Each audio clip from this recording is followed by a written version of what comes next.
The upcoming update 2.0.1 focuses on two areas. The first is a large-scale reworking of 4 game maps and a small rebalance of 1 more map. The second is about varied game modes. 4 events will take place one after another, and each one has its own special gameplay. Let's start with a detailed overview of the maps.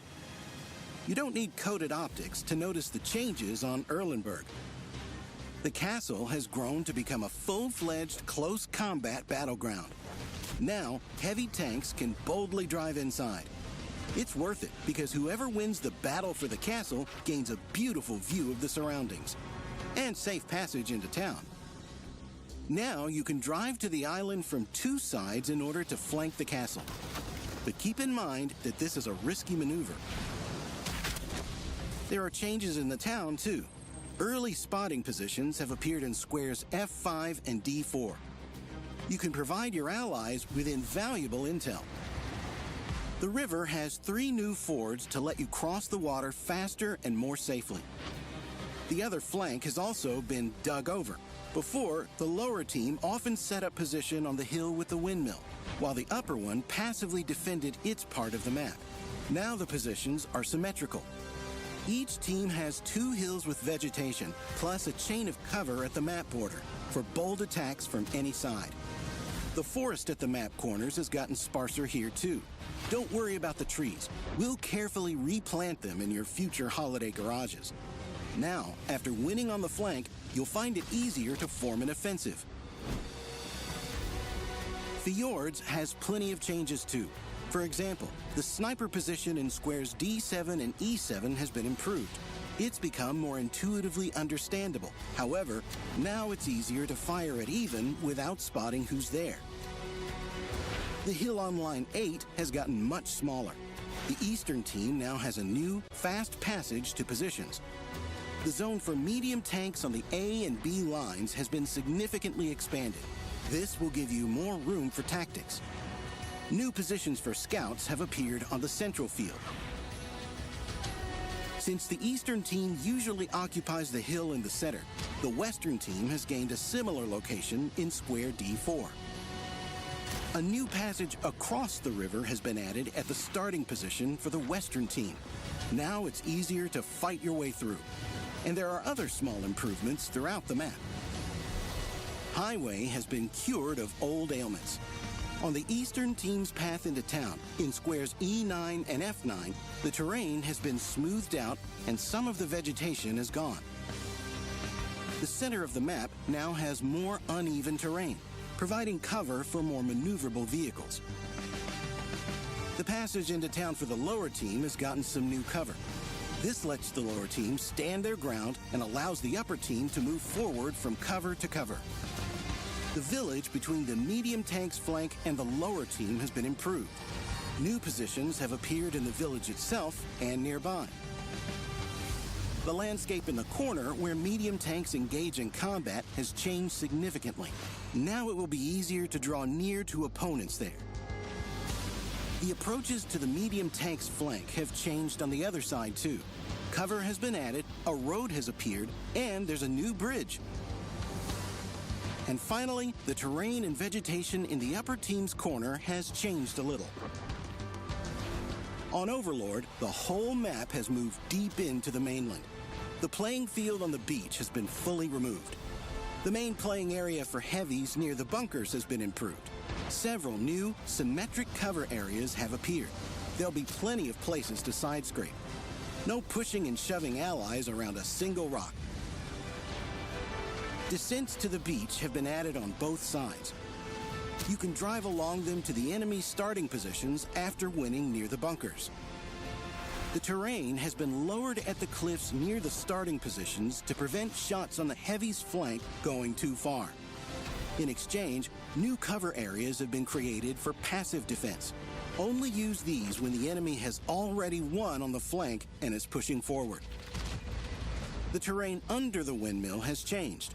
Now, heavies in this position won't dominate the whole flank as much. Closer to the windmill, it will be more enjoyable to play hull down for both teams. On the other side, the positions on the symmetrical hills have changed. It will be easier to hold off attacks from the center there. And finally, the field. It is expanded by 300 meters deep into the land as a replacement for the cutout beach. Thanks to this, there will be room for maneuver on the field, mainly for medium tanks, but other vehicles will have plenty of space too. The field is divided by hills and the central road, as well as a chain of cover along the map's border. You can break through in mediums there, scout in lights, or patiently await your prey in the bushes. Choose your own playstyle on this new flank.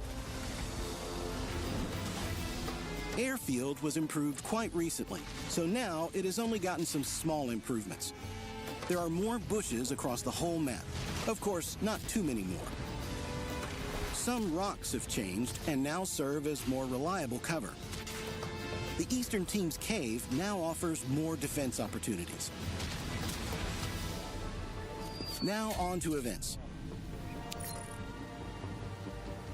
In mid-October, we'll return to the Murney 13 universe with the Babylon Forbidden Zone event. Once again, we'll need to plunge into the multi-dimensional abyss, collect all the Miriam, and face our fears head-on.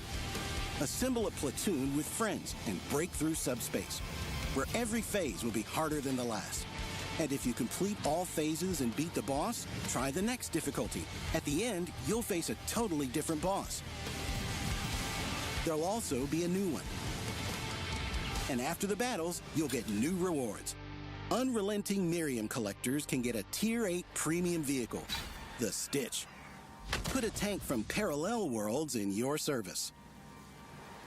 Also, stop off at other events.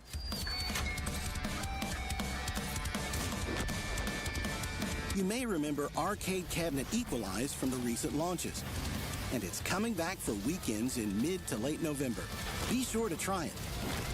In this mode, Tier 1 to 10 vehicles can take part in the same battle on an equal footing. Low-tier tanks get their HP and other characteristics boosted. It's only here you can find out which is best, the Leopard 1 or just the Leopard. Steel Hunter is back. The Battle Royale mode starts in mid-November. Its UI has changed significantly, in the same vein as the 2.0 Garage. The battles will still be the same exciting, everyone-for-themselves confrontations, in solo or two-tanker platoon format. Hunt for steel prey, become the last commander standing, and receive well-earned rewards. These include new themed customization elements that can make you a real steel hunter even in random battles.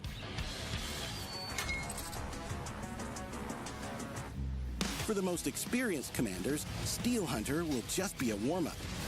A new launch of maneuvers awaits you in November. The rules are the same. Gather a team from your clan, choose a prime time, and pass through fire and water together in a series of battles with other teams. The rewards are worth the challenge. Improved equipment, an experienced crew, handy resources, super rare styles, and coveted tanks for hardcore players. The ST-62-2 in its new second wind style, the Object 907, the T-95E6, the M60, the Super Heavy VK-7201, and also the T-95 FV-4201 Chieftain. Yes, that one. And with the Guardian of Crown style to boot. Good luck in maneuvers, Steel Hunter, Babylon, and Arcade Cabinet. Check out the improved maps and give us your feedback. See you on the battlefield.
don't have long. If you don't make it back to the evacuation zone in time, Miriam will drive you insane.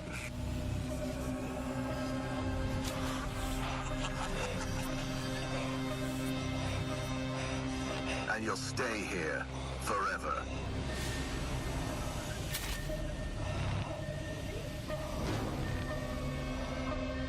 Beware of echo tanks. They are more aggressive than usual. Something's driving them up here from below.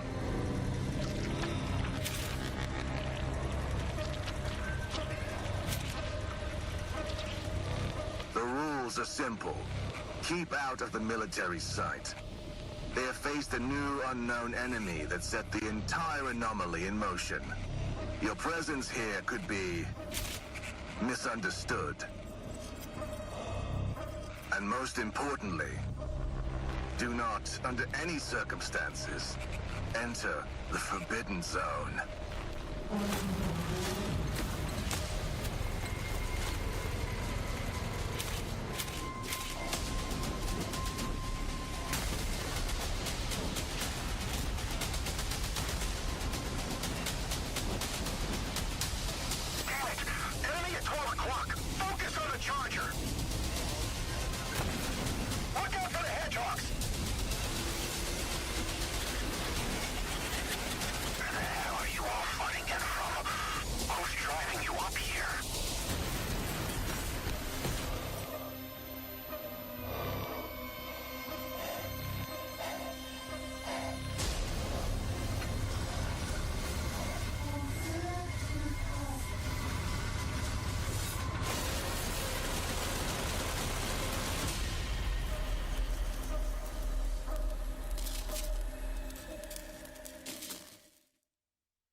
This is the world's most advanced processor.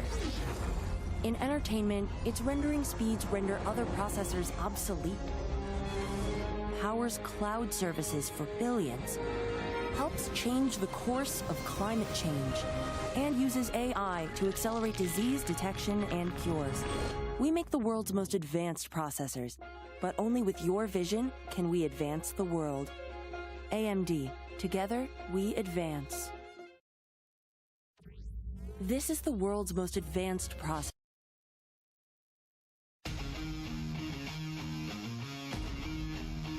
The Onslaught Legends series Season 4 is here.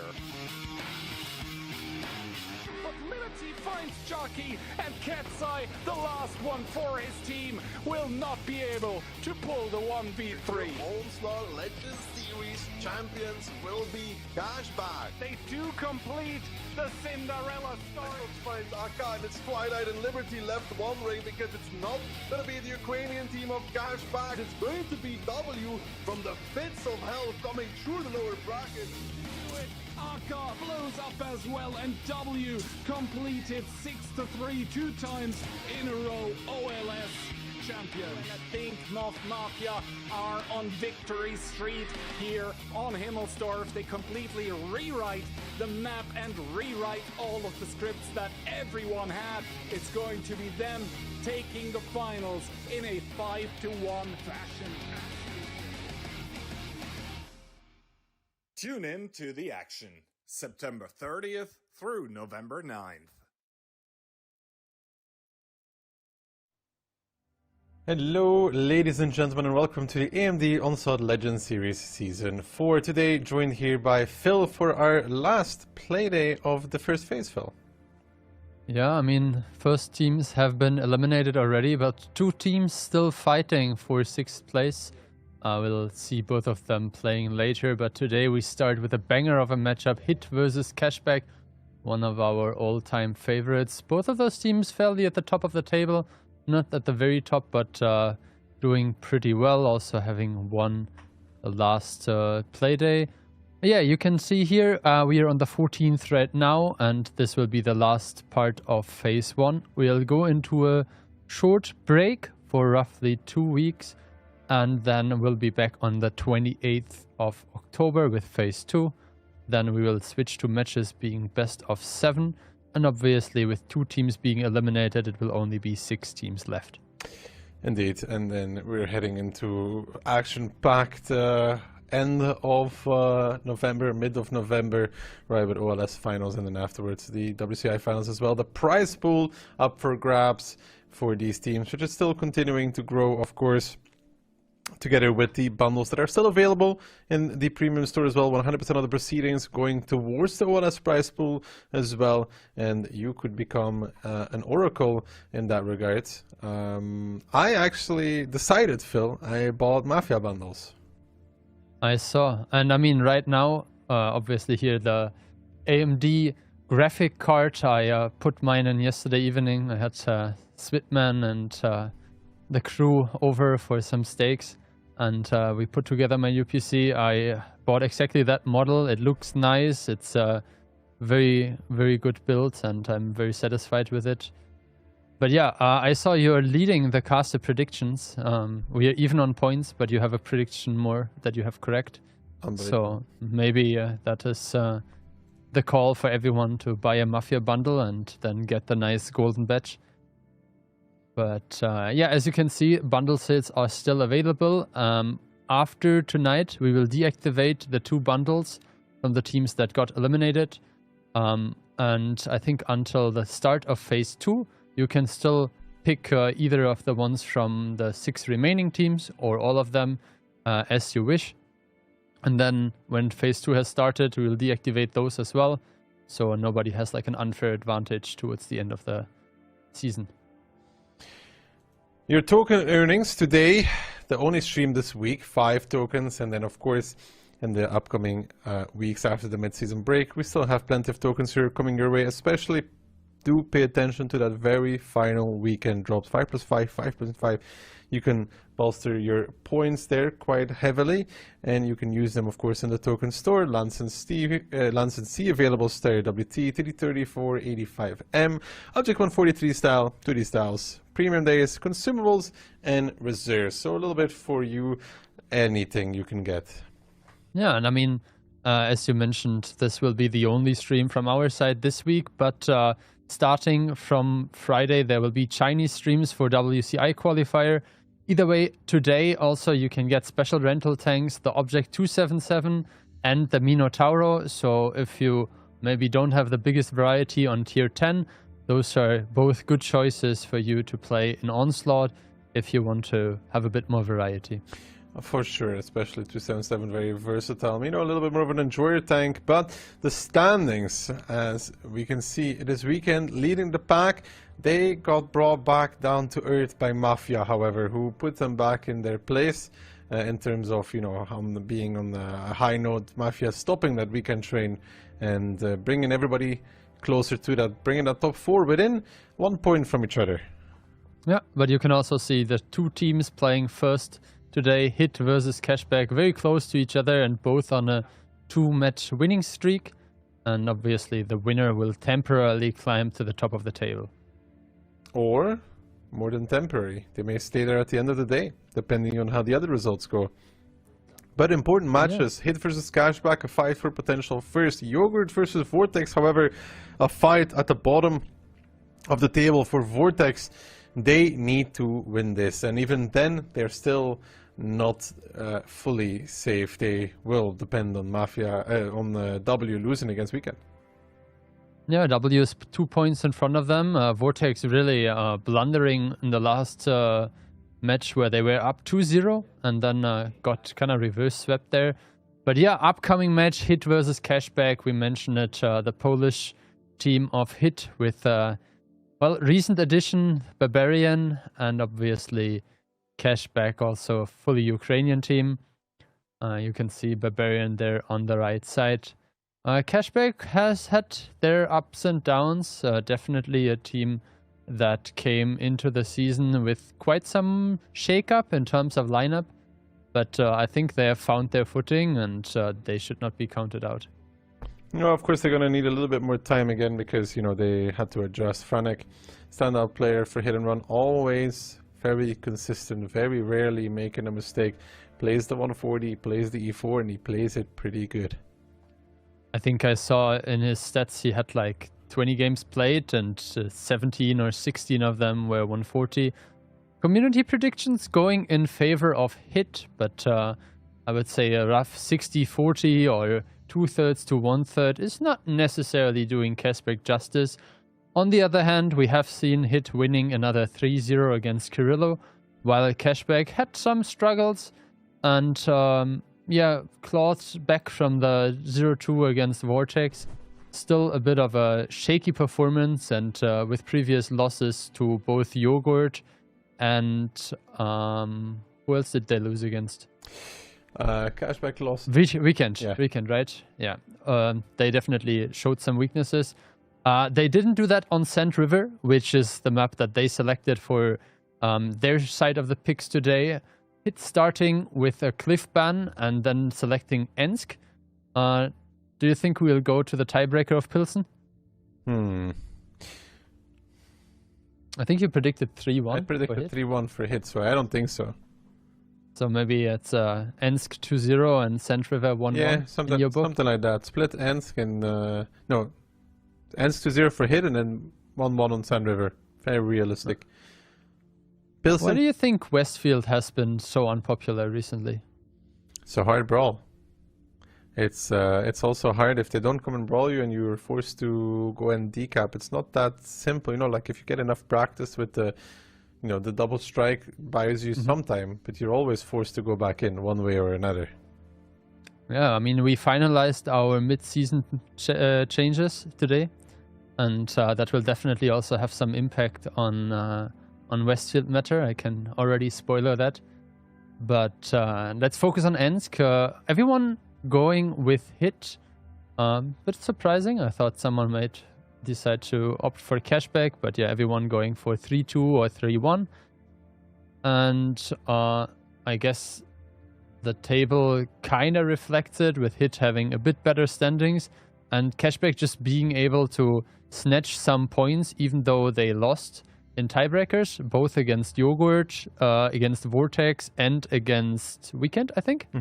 So basically 3 extra points, even though they lost all those matches in total. But yeah, Hit really needs to show up, because they have also had some not so great matches against better teams, especially against Weekend. So But that was the only time they really slipped up, though. I mean, let's be honest, the Mafia match was everything else but clean. Sure. But it was... it was a win. That's interesting. All right. So this is something we haven't seen for a long time, if ever. Hit and run.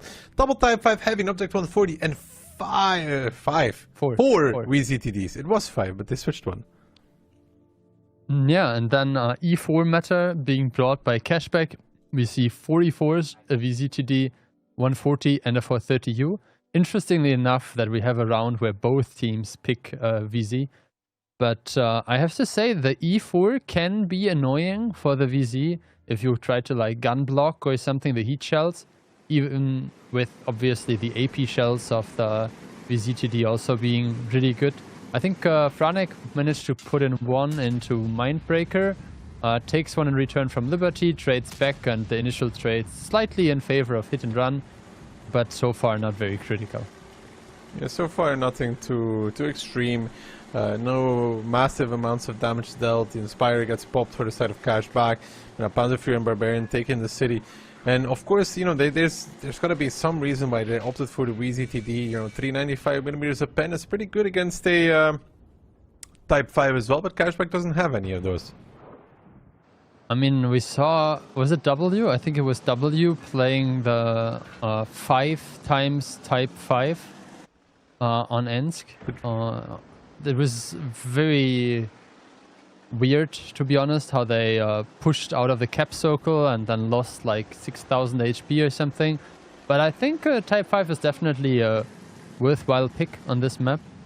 In the meantime, you saw one of the VZs, I think it was Barbarian, putting one shot into the medium tank, approaching the point of interest on the 9 line. It was the guy on A9 actually that was it. Barbarian then put the strike. There too. Yeah, but Barbarian's in the city. So it was Ketsai. That's why he has the recharge. Yeah, Ketsai shot him from 9 line together with Monster, so they had one angle, like angles on every part of the information tower, and then Barbarian striked him as well. So that denies the info, though. I think right now, Cashback does not know about 3 VZTDs, I think. They don't know about the Barbarian. I mean, they know that, yeah, they know that there are tanks. Yeah, but not which someone... Exactly. I mean, if it comes to a pure fight, though, like if it comes down to a DPM fight, you could say that the Inspire will make the difference, which is true. Good shot from Barbarian. Barbarian put another 6 seconds left, though. Little will be forced to block. There is the decap with the strike. He'll still be forced to block. But if it comes to a pure fight, not counting in the Inspire, the VZTD has great DPM compared to that E4. Good shot as well from DJ. Of course, Liberty. Yeah, the HP is horrible. It's minus 6k already for Cashback.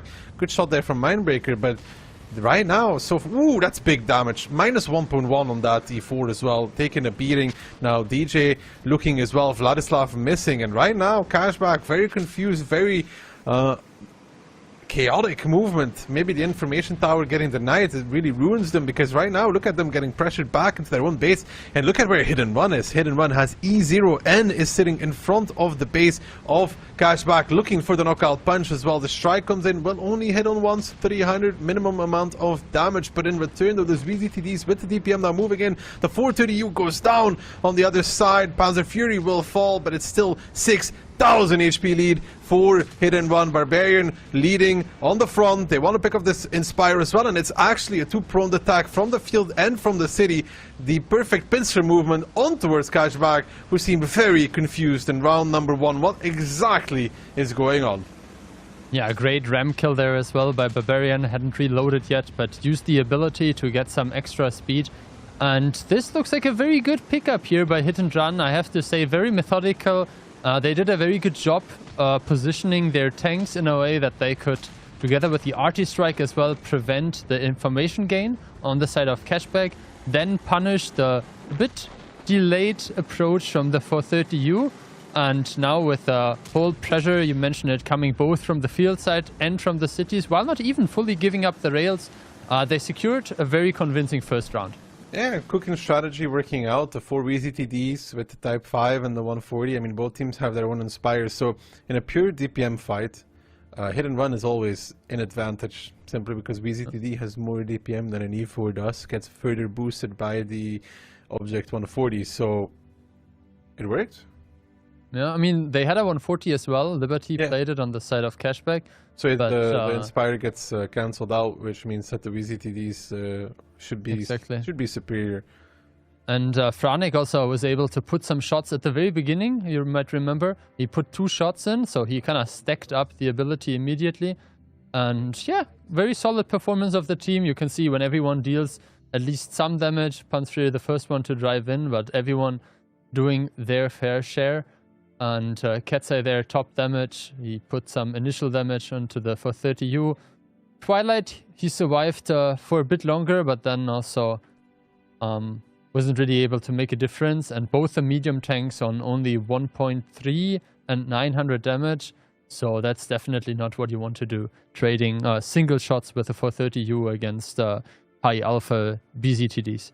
You know, especially when the 430U is the kind of tank together with the Object 140, who are both at the bottom of the scoreboard, that actually need to do, especially that 430U, needs to do a lot of damage to make the pick worthwhile of this specific vehicle, because, you know, it has less HP than a Type 5, doesn't have an Inspire, has its DPM ability, so it needs to do damage.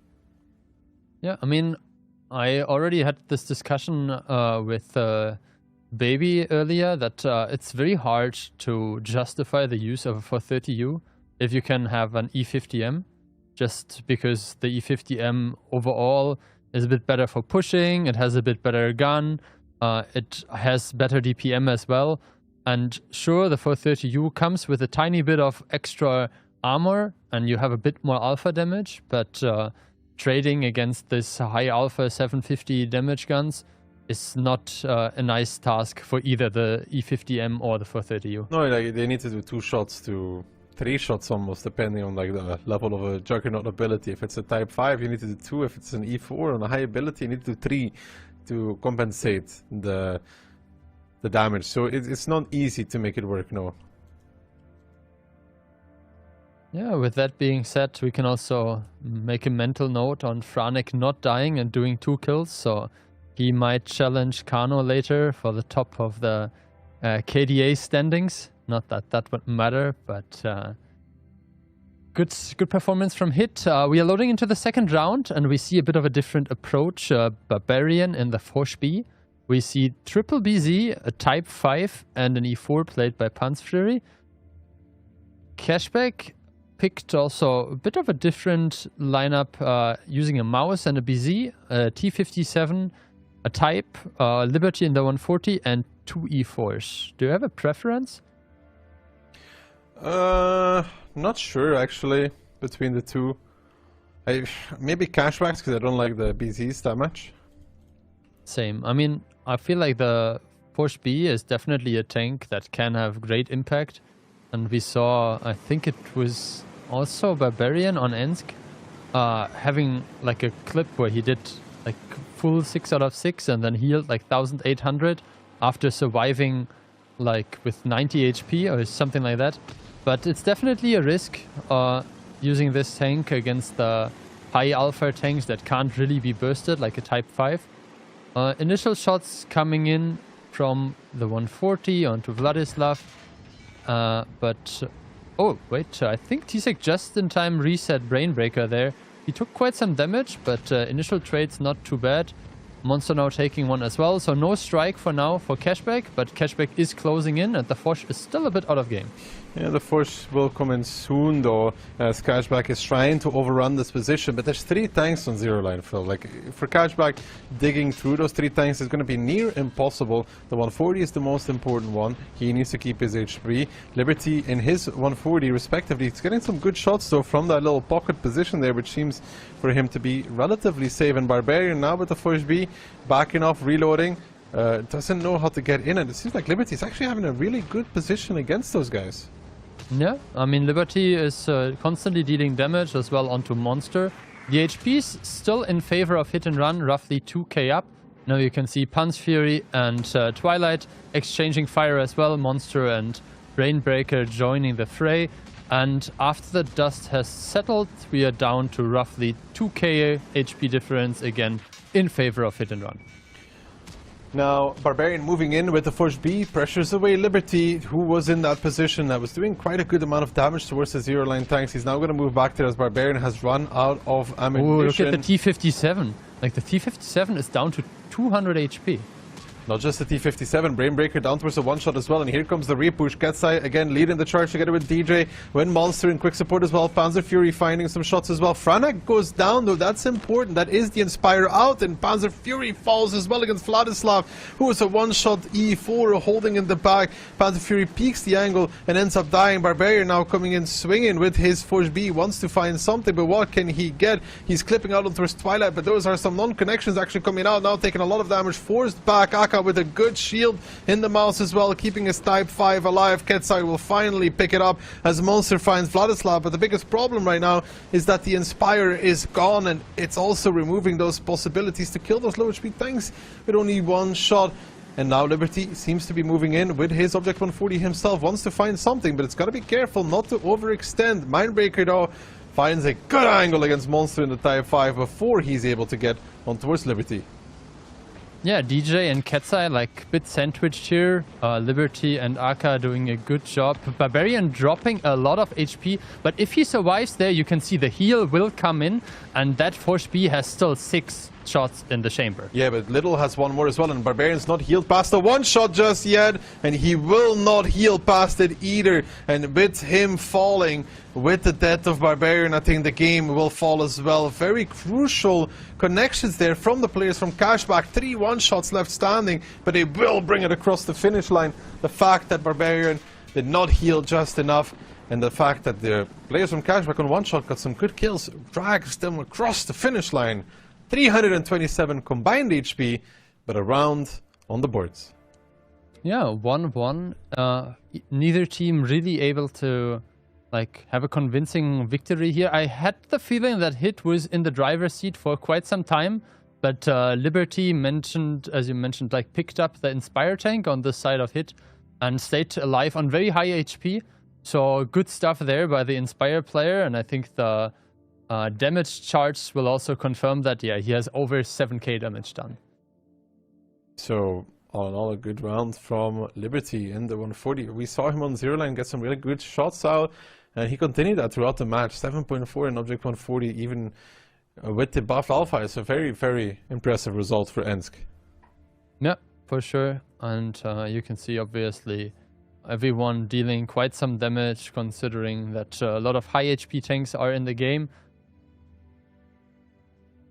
Franek on 3.4, still a decent result, also blocked something with his turret, but I think it's just the amount of roll skill usages, only 4 in the end, and I think Liberty had 7, yeah, so it's just a bit of extra Inspire. Barik with a nearly perfect shooting result as well, but in the end it was not a lot, it was 300 HP, and yeah, 2k healing from him as well. Yeah, it's a lot of healing, but I think the 57 shots, he activated it just too late, so he was only healing for like 1 of it, I think, because he did not heal that much when he came in the last time. If he heals for more, they can win that. Yeah, for sure. And I think he also at some point had to kind of shoot the mouse, which was very high on HP. So while that was a lot of damage that he dealt, it was basically damage onto a target that was not close to being eliminated. So the DPM of Cashback continued staying with a tank. I think they had 5 or 6 tanks left. So they had a tank advantage. And if you don't find the pickups, then this can obviously snowball very quickly. Yeah, the one-shot staying alive was very important. Like I saw 3 of the one-shots getting a kill. Like Mindbreaker got a kill, Monster who's going to shoot Liberty, Vladislav killed Panzer Fury who was going to shoot a Type 5. All of that is a difference maker in the end. With all that being said and done, we are moving to Sand River, a map that Cashback has been very dominant on. They had a bunch of 2-0 performances on this map, but some of them were also very much due to mistakes on the side of the opponent. For sure. But Hit and Run looks like in a cooking mood today, though, so maybe they bring us something exciting, something new. Or something very aggressive, it's also possible. Yeah, I mean, we are about to load into the game, and it looks like Hit and Run sticking to their BZ75s. They picked 3 of those. Monster in the CS63, double E50M, and Franek in his 140. Liberty switched to a light tank, so an RHM combined with the STRV by a little. I think we saw that many times. Brainbreaker in the IS-7 and 4 times E50M. In return, 140, double E50M, CS63 and triple BZ for Hit and Run, so DPM and vision advantage for Cashback, but for Hit and Run they're really going to have to utilize those BZs very, very well. Yeah, I mean, they come in with roughly 2k HP advantage, but I feel like if the BZs don't get to fight, then this is sometimes not really something that you can make good use of. Well, especially if your CS starts with -800. Monster can take the strike, and they can't really stop him from it either. They don't have anybody in the position at like J8, J9 to counter that. And now Barbarian, losing some HP as well from dropping off, does get spotted out though, together with DJ. They're moving on towards Brainbreaker, who's in a tough position. Now, Hit and Run might find this I7. Brainbreaker trying to escape. He'll move alongside that edge to a safer position, potentially. He's trying to stay alive. He's still pushing forward into the CS63 of Monster, who's in a little bit of trouble as well. And I think Monster did not even realize what the I7 was doing. He needs some help.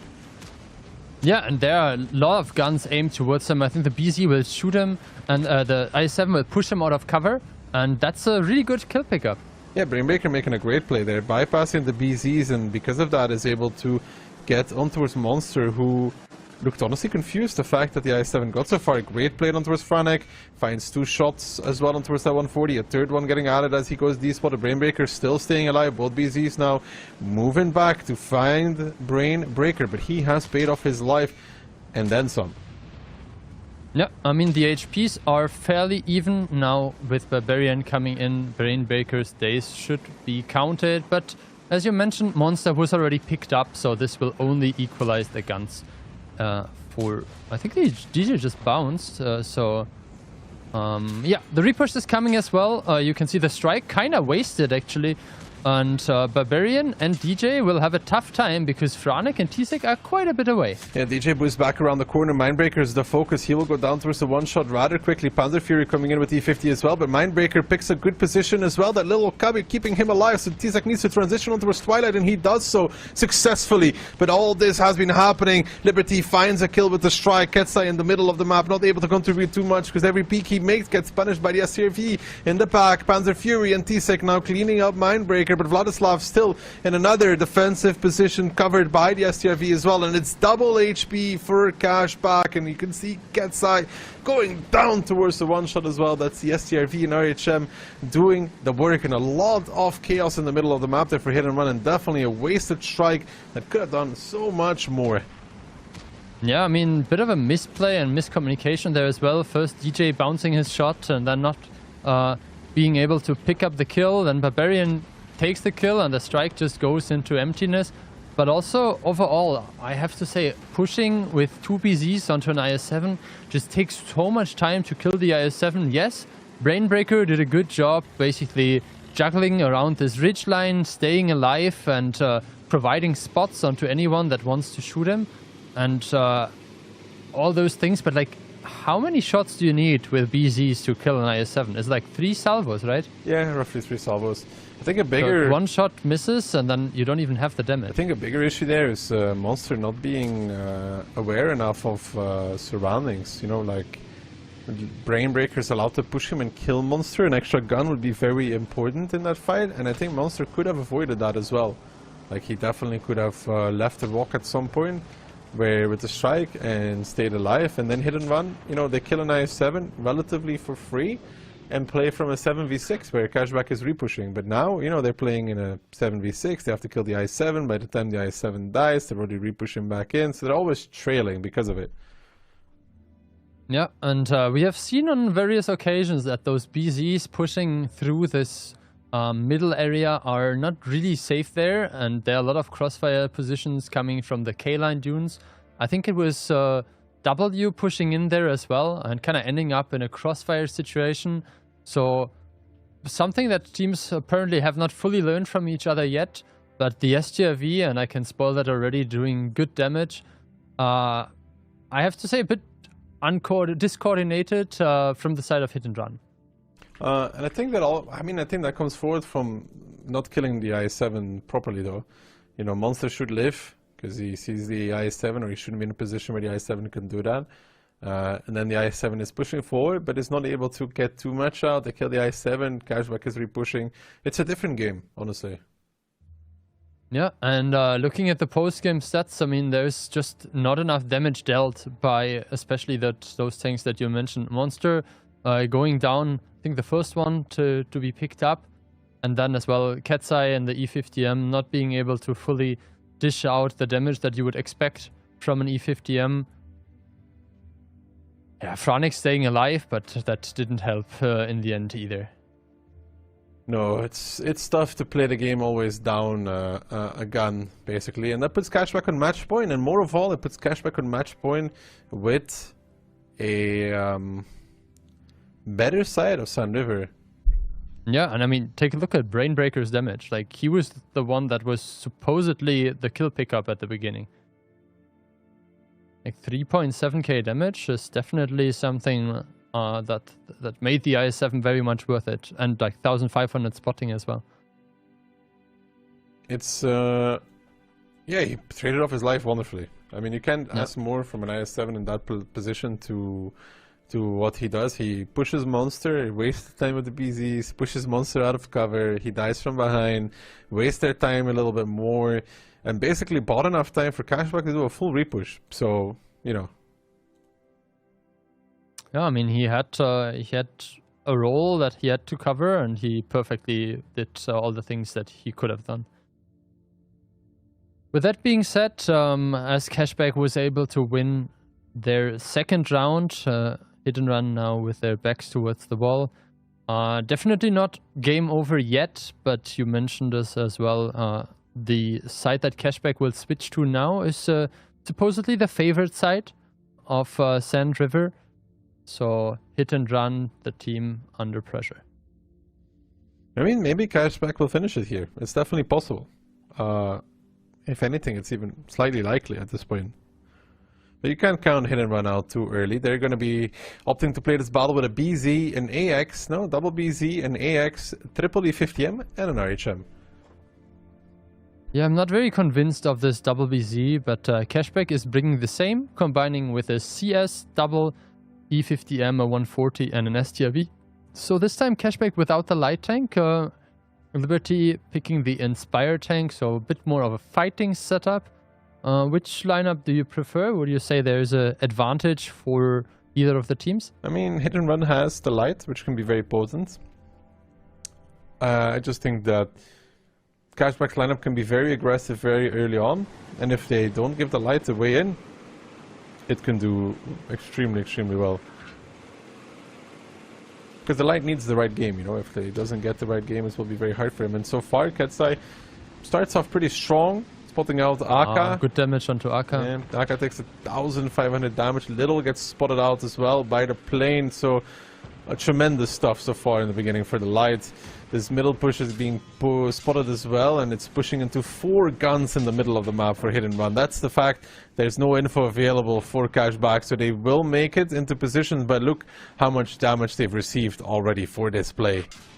Yeah, 5k HP difference, and you can see the important task is as well to keep the STRV spotted. The light tank doing a great job there. Little dropping to 900 damage, and I think Hit is already thinking about a repush here. I mean, they can, to be honest. It's double BZ kind of stuck. There is a 140 covering, Mindbreaker from the church as well, so it has to be clean, because 4,000 HP is something you can turn around in Onslaught. Little needs to be careful as well in his STRV. They're down towards 900 HP already. Aka will find Ketsai and find the reset as well, so that's good damage there, but it gets spotted out in return. Brainbreaker and Twilight trading it out well as well, and now it's 3,000. Used to be 4, now it's 3, so far the trade's going Cashback's way. Vladislav taking a strike as well. Little still needs to be careful in the STRV. I think he's even getting shot from the K-Line. Barbarian now coming in with Panzer Fury, with DJ for the repush. Twilight trying to keep Brainbreaker alive for another shot, but I don't know if it's going to happen. If not, he will fall before that. I don't even know if either of them will get a shot anymore. Twilight turning the turret, they both get it still. Minus 1.4 on Barbarian, but look at the HP of Cashback as the double BZ fall. The rest of the tanks are under a lot of pressure as well. It's still a healthy lead for Hit and Run, who are now continuing down the middle of the map, but also, more importantly, they control the upper side there with the E50M coming in from behind. Yeah, but now it's very important that they trade something for those double tanks here in the valley. You can see Aka picking up the double kill immediately, but dropping to 90 HP himself. T-Sec picking up the next kill, and Cashback down to 3 vehicles. Make that 2, as now Mindbreaker and Vladislav, the last 2 standing. The initial lead that Hit and Run built, just too massive to overcome. Monster looking to potentially lose his 1v1 here, although if he rams Vladislav, then Vladislav will definitely win it. He needs like a slight nudge, you know, to be able to win that. Not a full-on ram, but it's not going to change anything. It will be a tie-breaker. Yeah, and I think I predicted a tiebreaker. You did. Think we went with 3-2. But yeah, it can still go either way. Cashback definitely not a team to fall down to like emotional pressure after dropping 2 rounds in a row. I think it was 1-1 on either side, right? Mm-hmm. Yeah, so it wasn't even a comeback. I mean, a bit of one. The last map, I think we mentioned it, was Pilsen. We can take a quick look at the post-game stats, but I'm fairly certain we will see exactly what we expect. The STRV got spotted super early, the CS the same, lost like 1.5k HP, so those tanks were kind of out of game, even though Aka picked up a double kill that was like just a bit of damage at the end. Hit definitely putting some pressure onto Cashback, and well deserved the second round of Sand River. Yeah. They played it out very well, and the STRV and the CS indeed are on the bottom of the board. It kind of expected, because they got outplayed in the beginning by that light tank advantage. I mean, the light really paid off though in that battle. Spots the CS, sure, the CS for takes damage, then uses the plane, Little gets spotted out, and probably they don't push middle if Little was able to take the information tower, you know, because they would see 4 tanks, they would stop and transition to K-line, but now without info, you're kind of stuck to continuing. Yeah, and I think it was the 4th time now that we saw this BZ middle push, and yeah, the 4th time it not being successful, but as we had already teased that Muravanka, Ghost Town, Siegfried Line and Westfield were banned. That left Pilsen as the tiebreaker map. Pilsen definitely not a map that any of the teams are new to, so I guess both teams will be very well prepared, and independent of the site that they have to play, will give us a good fight. Pilsen is also the map where Cashback had a disappointing performance on, though. Very recently, against Vortex, right? They lost that 2-0. Mm-hmm. Was that the map where they just pushed through the middle? No, that was a different match, right? It's a different match. I think there was a tiebreaker against... no, not a tiebreaker. It was against W, where they pushed down the middle of the map. Yeah, that was interesting. Yeah. But yeah. But against Vortex, they didn't go that well. Yeah, you're right. That was the second round of Pilsen. Hit W versus Cashback. I haven't received the update yet on which team picks side, but I'm fairly certain that we'll be starting soon. Hit is selecting and Hit picked southern side. Do you think that gives them any kind of advantage? Not really. I mean, if you want to cap, then north gives you a slight advantage because you can cap behind that corner, but outside of that, south doesn't really have better access to almost any. It's pretty even on Pilsen. Maybe slightly better access to the middle strike. Yeah, maybe you're a bit more covered, and you can kind of nicely drive in there if you have like a CS or a BZ boosting in. I think we even saw an M60 in the match of, I think it was CTR, like the OCS match in the first one. But I'm not sure if that is a viable tank for OLS. I mean, it has good penetration, but the 390 Alpha is definitely something. Do you think we'll see Cashback playing with a concept again? I mean, it worked once, and the second time it kind of failed completely. Well, I mean, 50% is pretty good. I mean, depends on what your coin flip will say. Like 50%, and you only have one round. That is pretty much a gamble. Yeah. But yeah, it seems like we are loading into the game right now, so we gave the team an additional minute to just get ready, as this is obviously the final round of the match. And I'm wondering if there is a chance that we will see some EBR gameplay there as well, because we saw it at the beginning of the 3rd season of the OLS quite a lot. Especially because the EBR can kind of like give good HEs as well into bad chats. But now, as the EBR kind of struggles with stuff like Type 5s, it was decreased quite a lot. Do you think it's still a viable choice for the field? I wouldn't. We haven't seen that much field action this season either, though. It's mainly been centered around 1, 2, and middle. Where I think last season it was mainly field. Yeah, I guess it's also a matter of like matter when certain tanks. I mean, you can't really drive with the type onto like the 8-9 line. It would be a bit slow.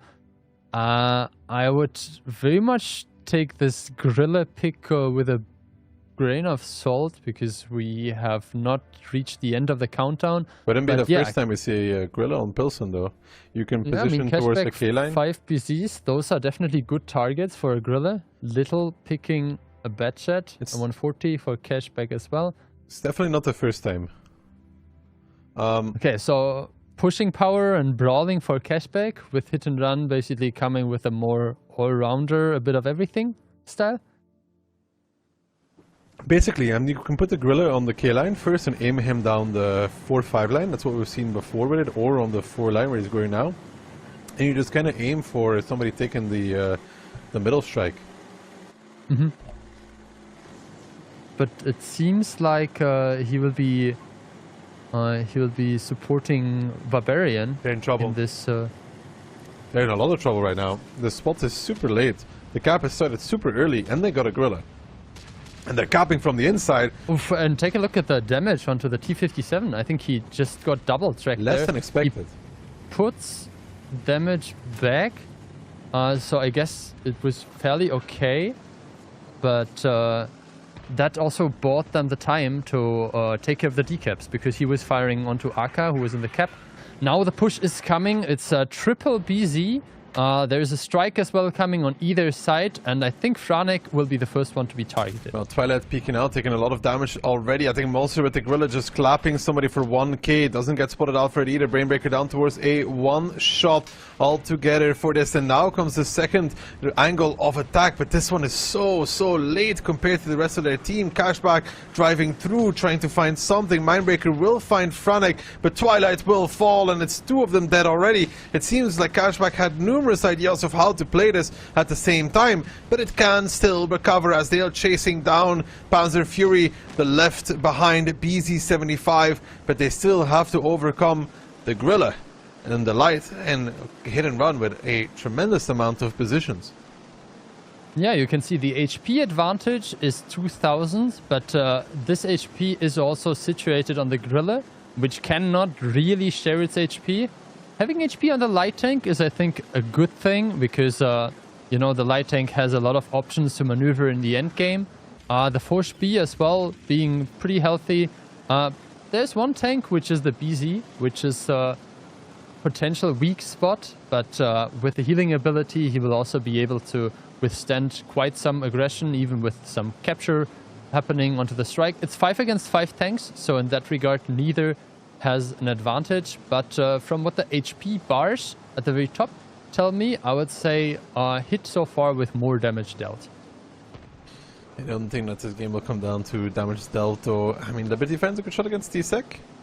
Barbarian spots out Little, though, and because of that, Little ends up taking some damage, and it's got to be careful from a potential plane. He doesn't know that Ketsai doesn't have one.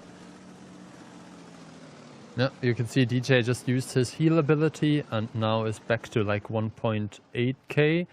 The Gorilla has relocated onto the balcony position. I'm not sure if he will take a shot there, because it's quite risky getting spotted on the balcony.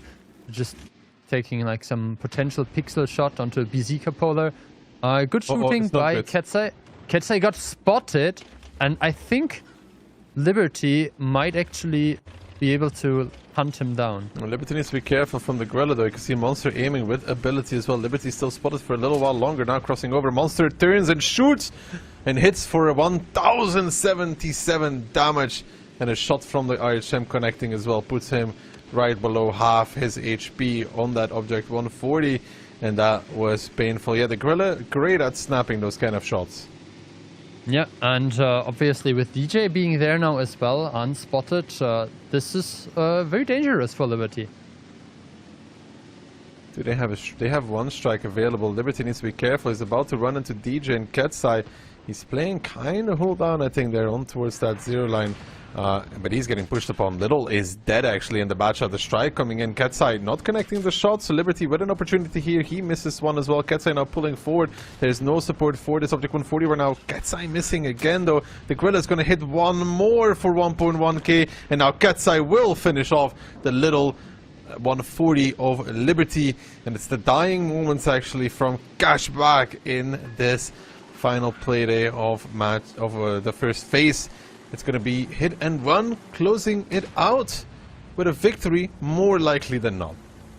Yeah, Vladislav has now the advantage in terms of firing reload, but yeah, you just saw it. He bounced his shot. Monster with another good shot in the Gorilla. Definitely a standout performance by him. But this kind of tanks are always being facilitated by good spotting as well. The strikes pick up DJ, but I don't think that will make a big difference. Monster, another good connection into Aka. One tank left for Cashback, and that's 2 points on my prediction sheet. Yeah, Evening it out, Phil. Congratulations. Indeed. But good stuff there from Hit and Run. But for cashback, I've got to think back to that push out of the cap. Some players, I think, had a different understanding there for a second, because there's no way that the two of them were supposed to push in first and then only the other four arrive. If they did this synchro push with all of them at the same time, I think that they could have caught the same amount of time as they did, but not lose two so free. Yeah, I mean, it was also a matter of both BZs put in one shot into the T-57, and then the T-57 was, well, if I'm double-tracked here anyway, let me just give you 4 back in return. And because he was able to put the damage in, he also kind of like reduced the pressure that they got from the cap circle, because the BZs were the ones capping, right? Yeah, the BZs were good damage though from both Barbarian and Monster. 7k and 5.8. I mean, DJ doing well as well, but the Foch B always performing for Barbarian, but the Gorilla doing more than expected in this kind of battle. Yeah, I mean, it dragged out quite a bit in the end, so it was not the shortest battle. If you have the opportunities with the Gorilla, obviously, that's very nice. But overall, good stuff by Hit and Run, and also nice, like, variation of Pilsen, a bit of creativity, a bit of innovation from the new top of the table. But later today, we'll still have matches with Mafia and Weekend. And as Hit and Run only secured 2 points in the split victory, both Weekend and Mafia could be the new top of the tables if they secure a clean victory. Indeed. So really good stuff there from Hit and Run winning the start. Going into the mid-season break with a lot of confidence as well, beating Cashback, potentially being first, if not, I mean, still at the top of the leaderboard. Losing only one match in Phase 1, kind of flying under the radar a little bit, but still making the points stack up. Yeah. We'll have 3 more matches today. The next one will be Yogurt versus Vortex. We mentioned it at the beginning. This is an elimination match for Vortex. They really need to win this, and then they have to hope that Weekend does a good job and finishes off W. We'll have Mafia versus Carrillo as well. Mafia fighting for a top 4 or top 1 spot potentially even, and Carrillo unfortunately already eliminated, but they can still show a good match here today and go out in style. Weekend versus W will be the last match of today, but I'm sure that we are ready for replay soon, and after a short break we'll be back with next match. Ducky, any final thoughts on this match?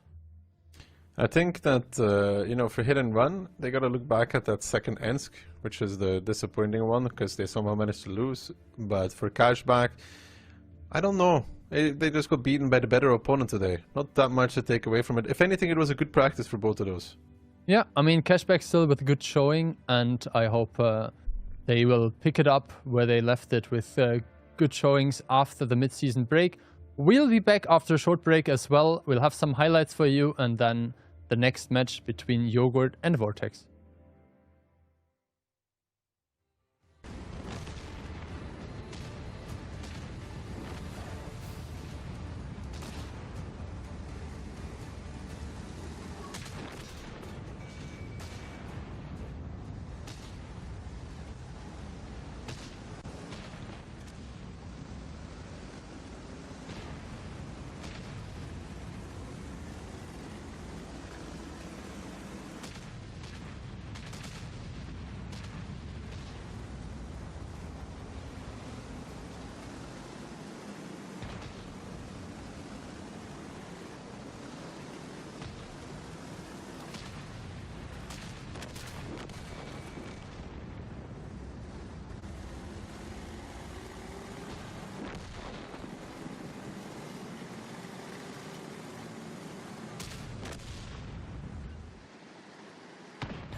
AMD Onslaught Legends series Season 4 has arrived. And with it comes the chance to reward the players and yourself too. Boost the prize pool by purchasing team bundles. If the team you rooted for with a bundle wins, so do you by being able to upgrade the included style to a shiny golden version. Contribute now. Steel Hunter is back. Its UI has changed significantly, in the same vein as the 2.0 Garage. The battles will still be the same exciting, everyone-for-themselves confrontations, in solo or two-tanker platoon format. Hunt for steel prey, become the last commander standing, and receive well-earned rewards. These include new themed customization elements that can make you a real steel hunter even in random battles.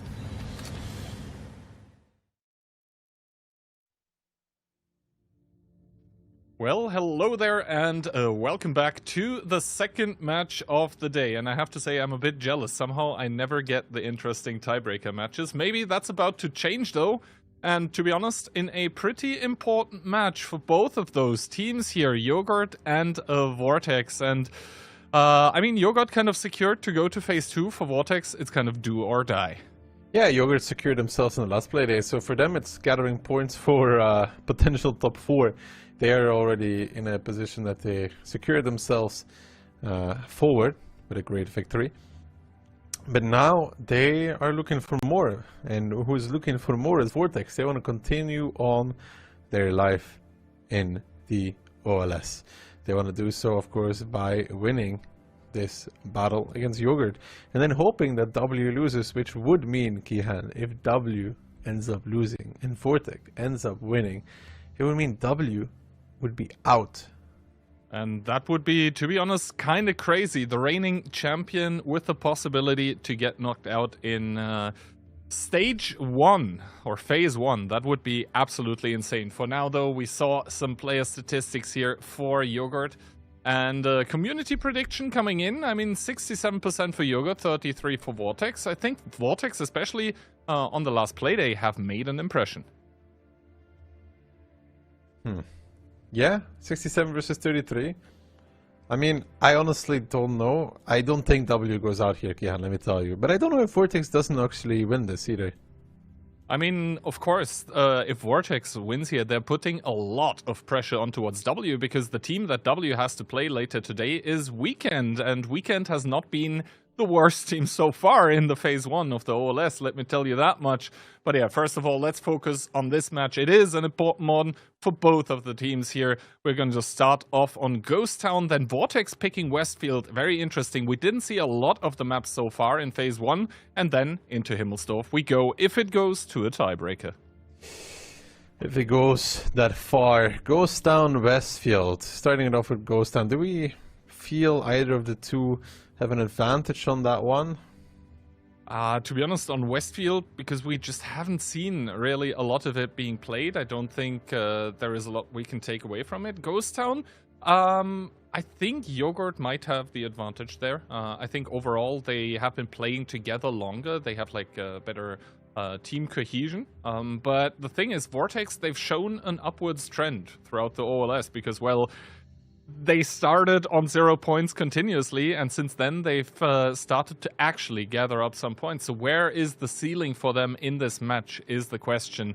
We do all see Yogurt ahead here, although I guess I'm the odd one out saying Yogurt taking it 3-1, whereas all of the other guys are going with a 3-2. And we're all aboard the Yogurt train, though, nonetheless, which is interesting as well. Vortex, I was really close to predicting Vortex, though. I mean, it would make the rest of the day very, very interesting, wouldn't it? Yeah. We'll just have to wait and see. But yeah, the fact that all of us are giving points to Vortex now, I think shows that they have improved throughout the last, I guess, week or so. And for Yogurt, I mean, they had a kind of rough start, but since then able to gain some traction. I think also with a win against Cashback, which I guess at this point in time is kind of traditional for Yogurt. They've continuously done this upset in Phase 1. So, yeah, let's see where it takes us. They've been pretty good at getting those upsets, but I mean, it would be great if Vortex win this just to put the pressure on W, right? It would be absolute cinema for one of the later matches today. But yeah, let's hop into the game. Yogurt against Vortex. The stakes are pretty high. And Yogurt are going to open up with what seems like double RHM together with an E4, a Leopard 1, an E50M, a Type 5, and an IS-4. In return, Vortex, 1 RHM and a 140, a E50M, a CS63, double Type 5 heavy, and an IS-7. So light advantage for Yogurt. They have to exploit that to the best of their capabilities. And indeed, they do have double RHM. Normally, when we see two light tanks, it's like RHM plus EBR, for example. So they do go for the double plane at the beginning. Are both of them going to use the plane at the start is the question. No, only YOLO uses it. Spots only 3 guys, so maybe Vortex are now thinking that Yogurt only picked a single light tank and don't have a replane, but that is obviously not true. But at the same time, though, both teams kind of meeting each other on the 1-2-4 line here. The I-7 of Flappy pushing aggressively towards that forward hold on. It's going to take one from Aphrodite. Is he going to take one from Shelby as well? No, that Type 5 not connecting. Yeah, only taking off the track, so Flappy is able to march on in towards a hold down. There is an E50M of LeVay that is able to shoot the front of the IS-7. Not sure if Flappy is hold down there. Then, of course, he wouldn't be taking any damage. Quick is taking the first artillery strike here for his team. He does manage to complete it because Vortex are not they are not contesting this eastern part of the map at all. They have completely put their tanks on the 1 and 2 line, and they might be able to catch LeVay here because he's kind of out in the open, doesn't have a lot of support if they decide to commit. And they're just driving over 1-2 line, pushing forward, but we've seen teams be in this position, Kian. It's really hard to push past this point. The plane will catch Miku, Lukin, but not Ari. And the question is, do they continue forward from this point? Flappy is pressuring forward towards this E50M. Ari has some shots from above as well. We've seen this position of that E50M not be fully safe, but Flappy kind of through the open right now in that IS-7, taking a lot of damage. The Inspire will come in. He will make it, and Ari is now forced in as well, but he's taking damage as well. Miku taking damage. They want to kill the C50M, but is the price really worth what they're going to get in return? I would not think so, but in return, though, Aphrodite getting planed, getting spotted, dropping low. Can he die? Yes, he can. Great plane from Tankistador, and a great kill coming in actually from Vortex. And now moving on towards the E50M. Maybe the price was worth it after all.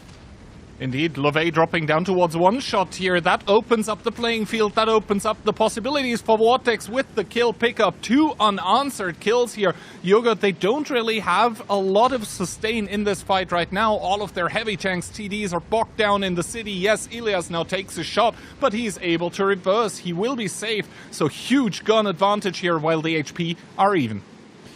On these 2 guns, they need to utilize them. Info now transitioning towards the cab. The strike being taken in the east as well. Attractive in that Type 5, getting chipped by the RHM. That's very slow chip damage, but it does count. The plane going back out on towards the guys in B1, and YOLO finds Adi trying to leave. Will drop in towards the 1-shot as well. So gun advantage, sure, but not forgetting, YOLO has the plane. The strike is available for Quick as well. If he opts to use it, that will be a dead E50M, and there goes Ari. Yeah, so finally a response coming through by the team of Yogurt that do actually have a substantial HP advantage because they managed to make that E50M bleed so much on the way back. So now also the problem here for the team of Vortex is that, well, the CS63 and the IS-7 are kind of stuck in B1. They cannot be sure when the RHM is going to peak as Attractive starts opening up the brawl in the city here. Cannot really push that much though because he is in a 1 versus 2 situation right now, and that IS-4 is always going to trade 2 for 1. and Shelby with the Type 5 should obviously trade, even as Invo gets pushed though by 2 tanks from the team of Vortex here, and the IS-4 of Rachmedik is now going to reverse up. Lukin taking a big one though from the E4 that's still trying to reverse. Tankistad also taking a shot, but Invo going down to a one-shot. They want to keep him alive. Are they able to is the question. They are able to keep him alive as well. In the meantime, Tankistador getting pressured by an RHM as well. Miku has a tier 2 strike. That's enough to kill Invo. Do they realize? Do they coordinate it well? That's a big question here. Lukin running away. Invo actually peeking with E4, missing the shot. And Miku's strike, is it coming? He can kill this E4. Is he going to get it though? He does! Good mini strike there, good awareness as well, good communication. Picks up the low HP E4, exactly what they needed, bringing the gun advantage to 2 again. And now Lukin with the 140, might be low HP-ish, but he can definitely chase down that RHM if he wants to. Yeah, Shelby now also wants to make his HP advantage count against Attractive, who takes 700 to the face, puts a good one back in towards Shelby, but still, regardless, he is a one-shot for the opposing Type 5 heavy, as Rachmedik does not even care about Attractive anymore, just drives directly up and over the cap. Shelby Walk completes the kill, once again bringing the guns ever so much closer, and finally Yogurt are starting to realize the double light tank advantage that they have over Vortex here. They're going to take a lot of map control in the east. It's a big bounce from Ilias, so he will heal up past the 2-shot mark for the IS-4, which would be 880. You know, he stops at 873, so not quite. The double light now trying to take over the east, and Conquistador does have the advantage of the Inspire, and Lukin is now in trouble because he's getting pushed by YOLO and Kvik. The first one of the RHMs hitting the shot, the second one hits the shot as well. Lukin will do one more, but YOLO and Kvik find the kill, and Tankistador now has got to be careful because he seems to be the next one that they want to go for. As Shelby Walk also puts another good shot in towards Ilias, who goes down in towards one shot. Rachmedik, the team captain, peeking, and he does get the kill. First time in the game that the gun advantage is actually on Yogurt's side, and I don't think they're going to give it up anymore. Tankistador able to run away. Good HE into YOLO. He gets another plane, but takes chip damage in return. I think Yogurt have managed to turn the game around. Never mind though, YOLO going down towards one shot, while Tankistador is not even for HE. Tankistador needs to be careful from the Type 5 heavy though, and he will now be forced to probably continue holding. He wants to peek YOLO. He spots out Kvik now as well. Can he get the connection? Yes, he can. Kvik actually misses the shot. The Type 5 coming out missing as well, but can Tankistador get safe? No, he cannot. Kvik will find the kill. The cap is also going in the meantime. Miku does have a mini strike, so he will reset one of the 2 players there, and he will now start chasing down this RHM. But Kvik realizes this as well and is backing away, which will force Flappy to make the play on towards the cap. And when he falls, it will be a 3v1 that's basically unlosable for Yogurt. Indeed, 10 seconds remaining on the cap, and I think the IS-7 Flappy here, he's just trying to time it to give as much time as possible towards the CS-63. Not that it's really going to change. He actually fluffs the resetting shot. Not sure if he had HE loaded or the APCR just bounced. But yeah, base is captured, and this is going to mean that Yogurt are going to take the first round, but not without Vortex making them work for it. Well, good round from both of the teams actually for quite a while. Decisive moments there, you know, Adi trying to run away and dying. That would be an extra gun they could have kept alive. What else? You know, Lukin getting isolated by the RHMs was also a good move from Yogurt. Finally, they utilized the double lights rotation potential. Rachmedik again having really good games. Last time he also had really good games. Yeah, I think the like almost breaking point for Yogurt was also the Leopard 1 dying essentially for free, because a great plane from Tankistador was able to completely catch him off guard, and then he just took volleys from the tanks that had pushed up below, which in turn meant that he also wasn't able to keep the E50M safe anymore, which in turn ended up dying. So that was a good opening from the side of Vortex, but I think Yogurt managed to claw back and really made that double RHM work for themselves.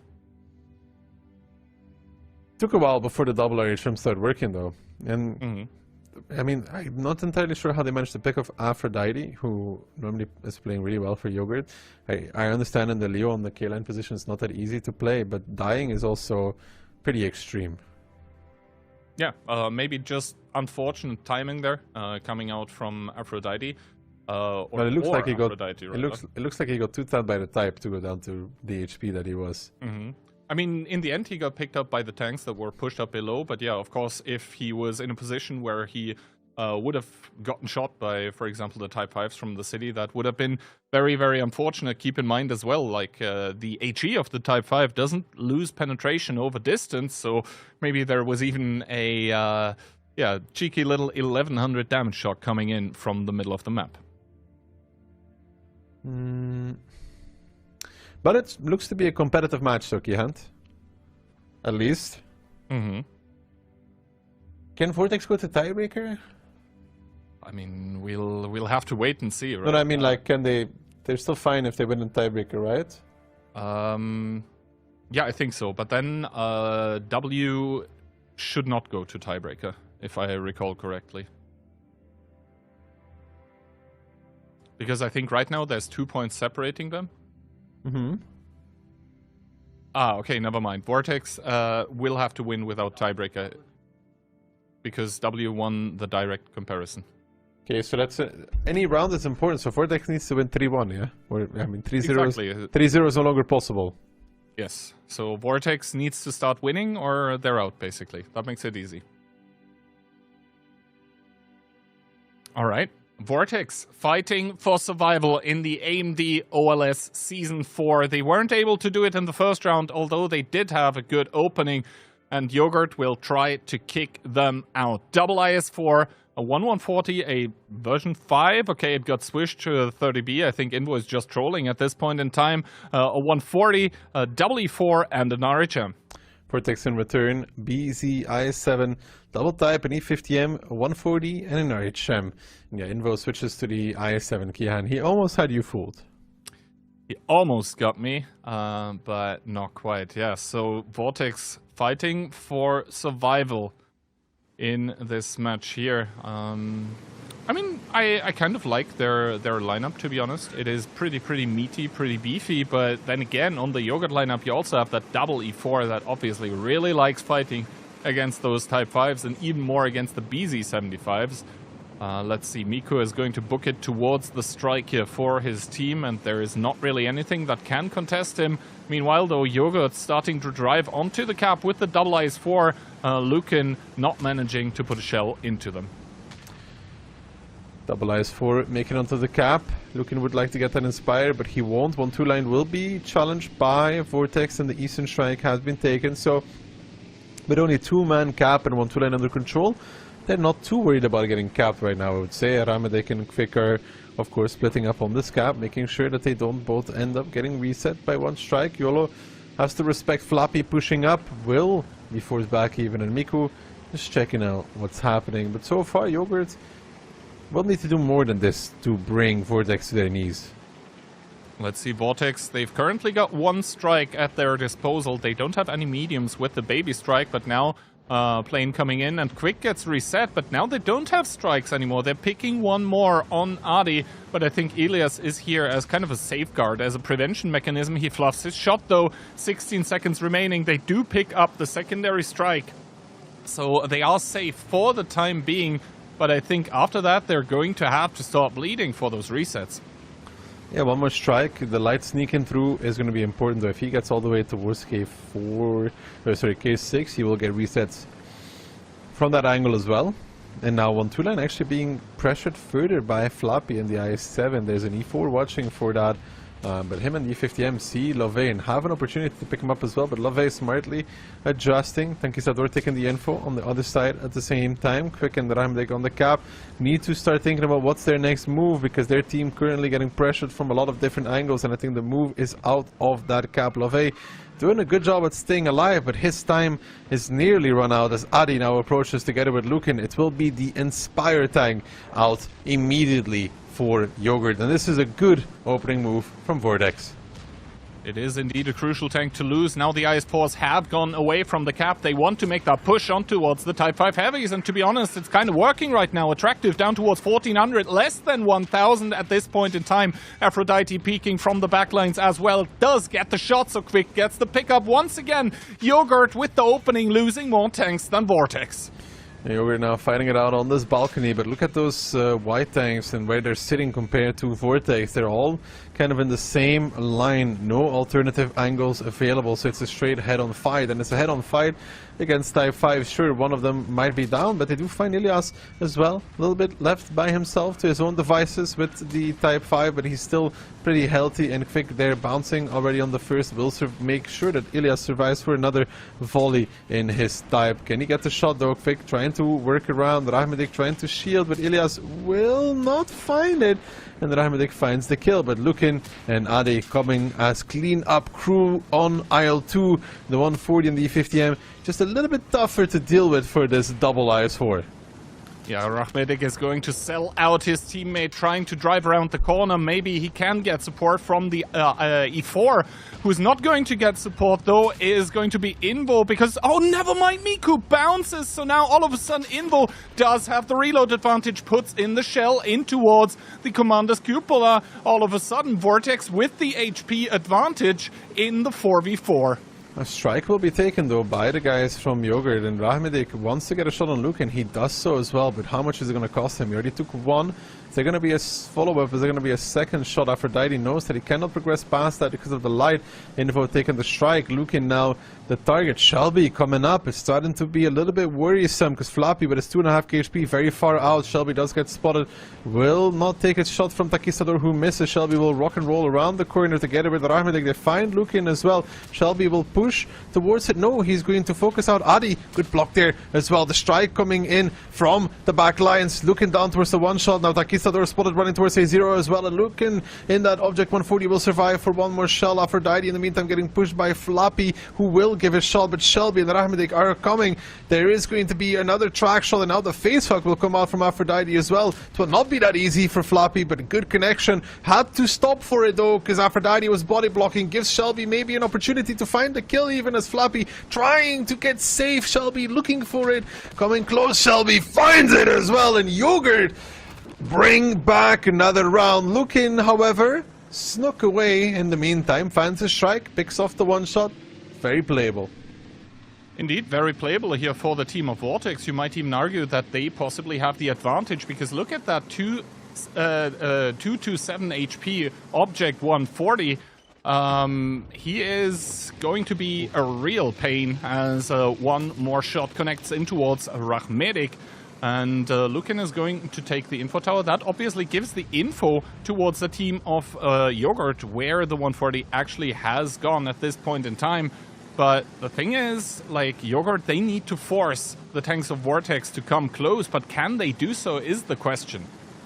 I'm surprised they didn't go straight for that western strike, the one on the 4 line, just to make sure they have something to kill Lukin with. Because the longer they wait, the more control they lose over the map. And control is everything Vortex needs to win out this battle. Well, let's see. Lukin is beelining it at the red line in his 140. He's going to spot out Shelby Walk, and he does activate the Inspire just to get up the hill quicker. That's an interesting interaction to see, but he does get spotted out. Shelby Walk starts to aim, but misses the shot as well. So Lukin fades away. With the strike being taken now on the E1 position, at least they will have control over maybe the strike on the east and take that one. Something they could do. I mean, the thing is as well, Tankistador on 1334 HP. I mean, an HE by the E4 would not be enough to take down that RHM. But a strike and HE is enough though.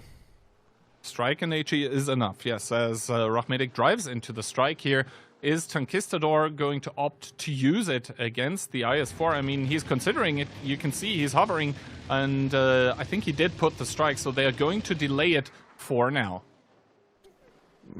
I mean,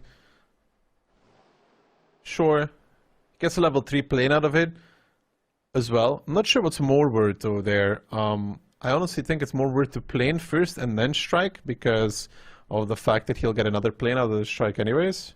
Because if Rahmedic is baiting on top of the stairs, he could have dodged that strike.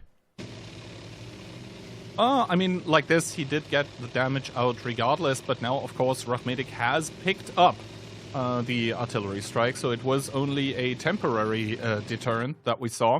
now the question is Tankistador going to try to go for another info tower that he could transfer maybe into another strike here? Or is he going to opt away from it? Rachmedic, obviously no way of really finding that RHM, but really, the info tower, it's not that large of an area, so he could get blinded. I think that is currently the mind game that is ongoing, and as we only have 2 minutes or 1 minute 50 remaining, who do you think has done more damage? I think it might even be Vortex, but not sure. There's no way it's Vortex. There's no way it's Vortex, because simply Vortex has 2 Type 5s. Ooh, Tankistador gets spotted out by Rachmedic. They spot each other, and he misses. He will drop the plane, or he will keep it. Mistake there. Looking finds a shot against Shelby, though, but that's a strike potential. If they instantly put it, did they go for the strike? They did! Rachmedic finds it, looking dead, because he shot at Shelby. Vortex making a fluffer out of it, and there was no way that Vortex was winning, though, in terms of damage dealt. I mean, compare the lineups. I guess I'll have to agree with you, but obviously it doesn't matter anymore, as now Tankistador is basically forced to make a kill here, or even 2. He does find the E4, but the E4 trying to angle, he of course knows where he's spotted from, so that shot is not going to connect. He has 4 APCR, 9 heat, and some HE left. Normally that is enough, but of course, I mean, Rachmedic and Shelby Walk are, well, exchanging information. Shelby Walk was pre-aimed, and like this, Yogurt once again are wrestling around away from Vortex, that Vortex, to be honest, could have taken. But, more importantly, it means our top 6 is locked, right? Yes, this means that Vortex now has one more game, or maybe more to play, but this is going to be definitely their last match in the OLS. Are they going to pick up a second victory here? It remains to be seen, but I think Yogurt, they're just taking advantage of all those little mistakes that Vortex are making. Yeah, they brought back this game, which is crazy. They did a really good job. Like, the repush on the E50 and the 140 was really, really good. They brought down the 50, did so much damage, it even killed Flappy, which, if we're honest, Flappy kind of trying to escape through the city. I don't know. He was very healthy when he pushed that. They didn't need to. You know, they had the light still. And Rachmedic once again showing up for his team. He really is carrying today. So the team captain stepping up when it becomes necessary. And this means that Ghost Town, Yogurt's map pick here, completely goes their way 2-0. But to be honest, in a different world, it could be 0-2. Vortex did not play badly. They always had the better opening. It's just in the skirmishes that followed, that is kind of where they gave it away. Yeah. Both rounds where, honestly, Vortex could have won. Maybe even should have won. A better team would win those. Maybe that's mean, but, you know. I think it's fair, to be honest. It is very fair. And this means that Vortex's last round in the OLS possibly is going to take place on their own map pick of Westfield. I think so far we saw like 1 or maybe 2 rounds of the map in total. So I'm going to be very interested in how the teams are going to approach it. Because I think the approach that we saw with playing the outside, taking a lot of control, I'm not sure if either of those teams want to execute it, because against really good cap plays, it seems to not be working as well anymore. I mean, it's just a hard map, you know. Do you go for the bottom brawl? Do you go for the cap? There's advantages and disadvantages to both. There's possibilities that when you play for the lower side, they straight counter you and play for the up, and makes it a little bit random, right? It makes it kind of a coin flip, yeah, as to what you're actually going to play. But I think it also opens the map up for a lot of mind games as to what you're actually going to do, with, of course, the looming threat always being the cap that you could then even transfer in towards a bait and switch when the opponent has to come close to reset. You're just like, all right, we don't need the cap anymore. We're just going to kill you. So I feel like right now the cap strategy is a little bit superior maybe, but the outside strategy, if you execute it well, it can still work.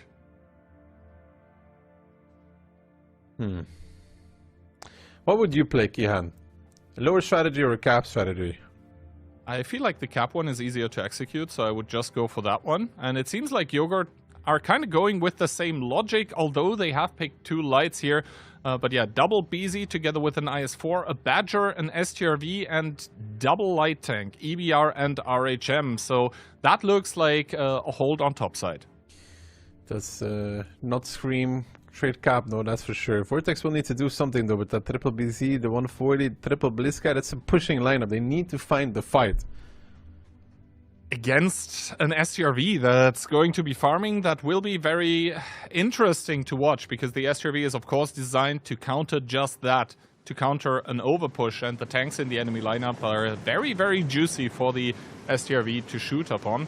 Because the Blitzkriegers, if they overpush, they will basically render their armor pretty much useless.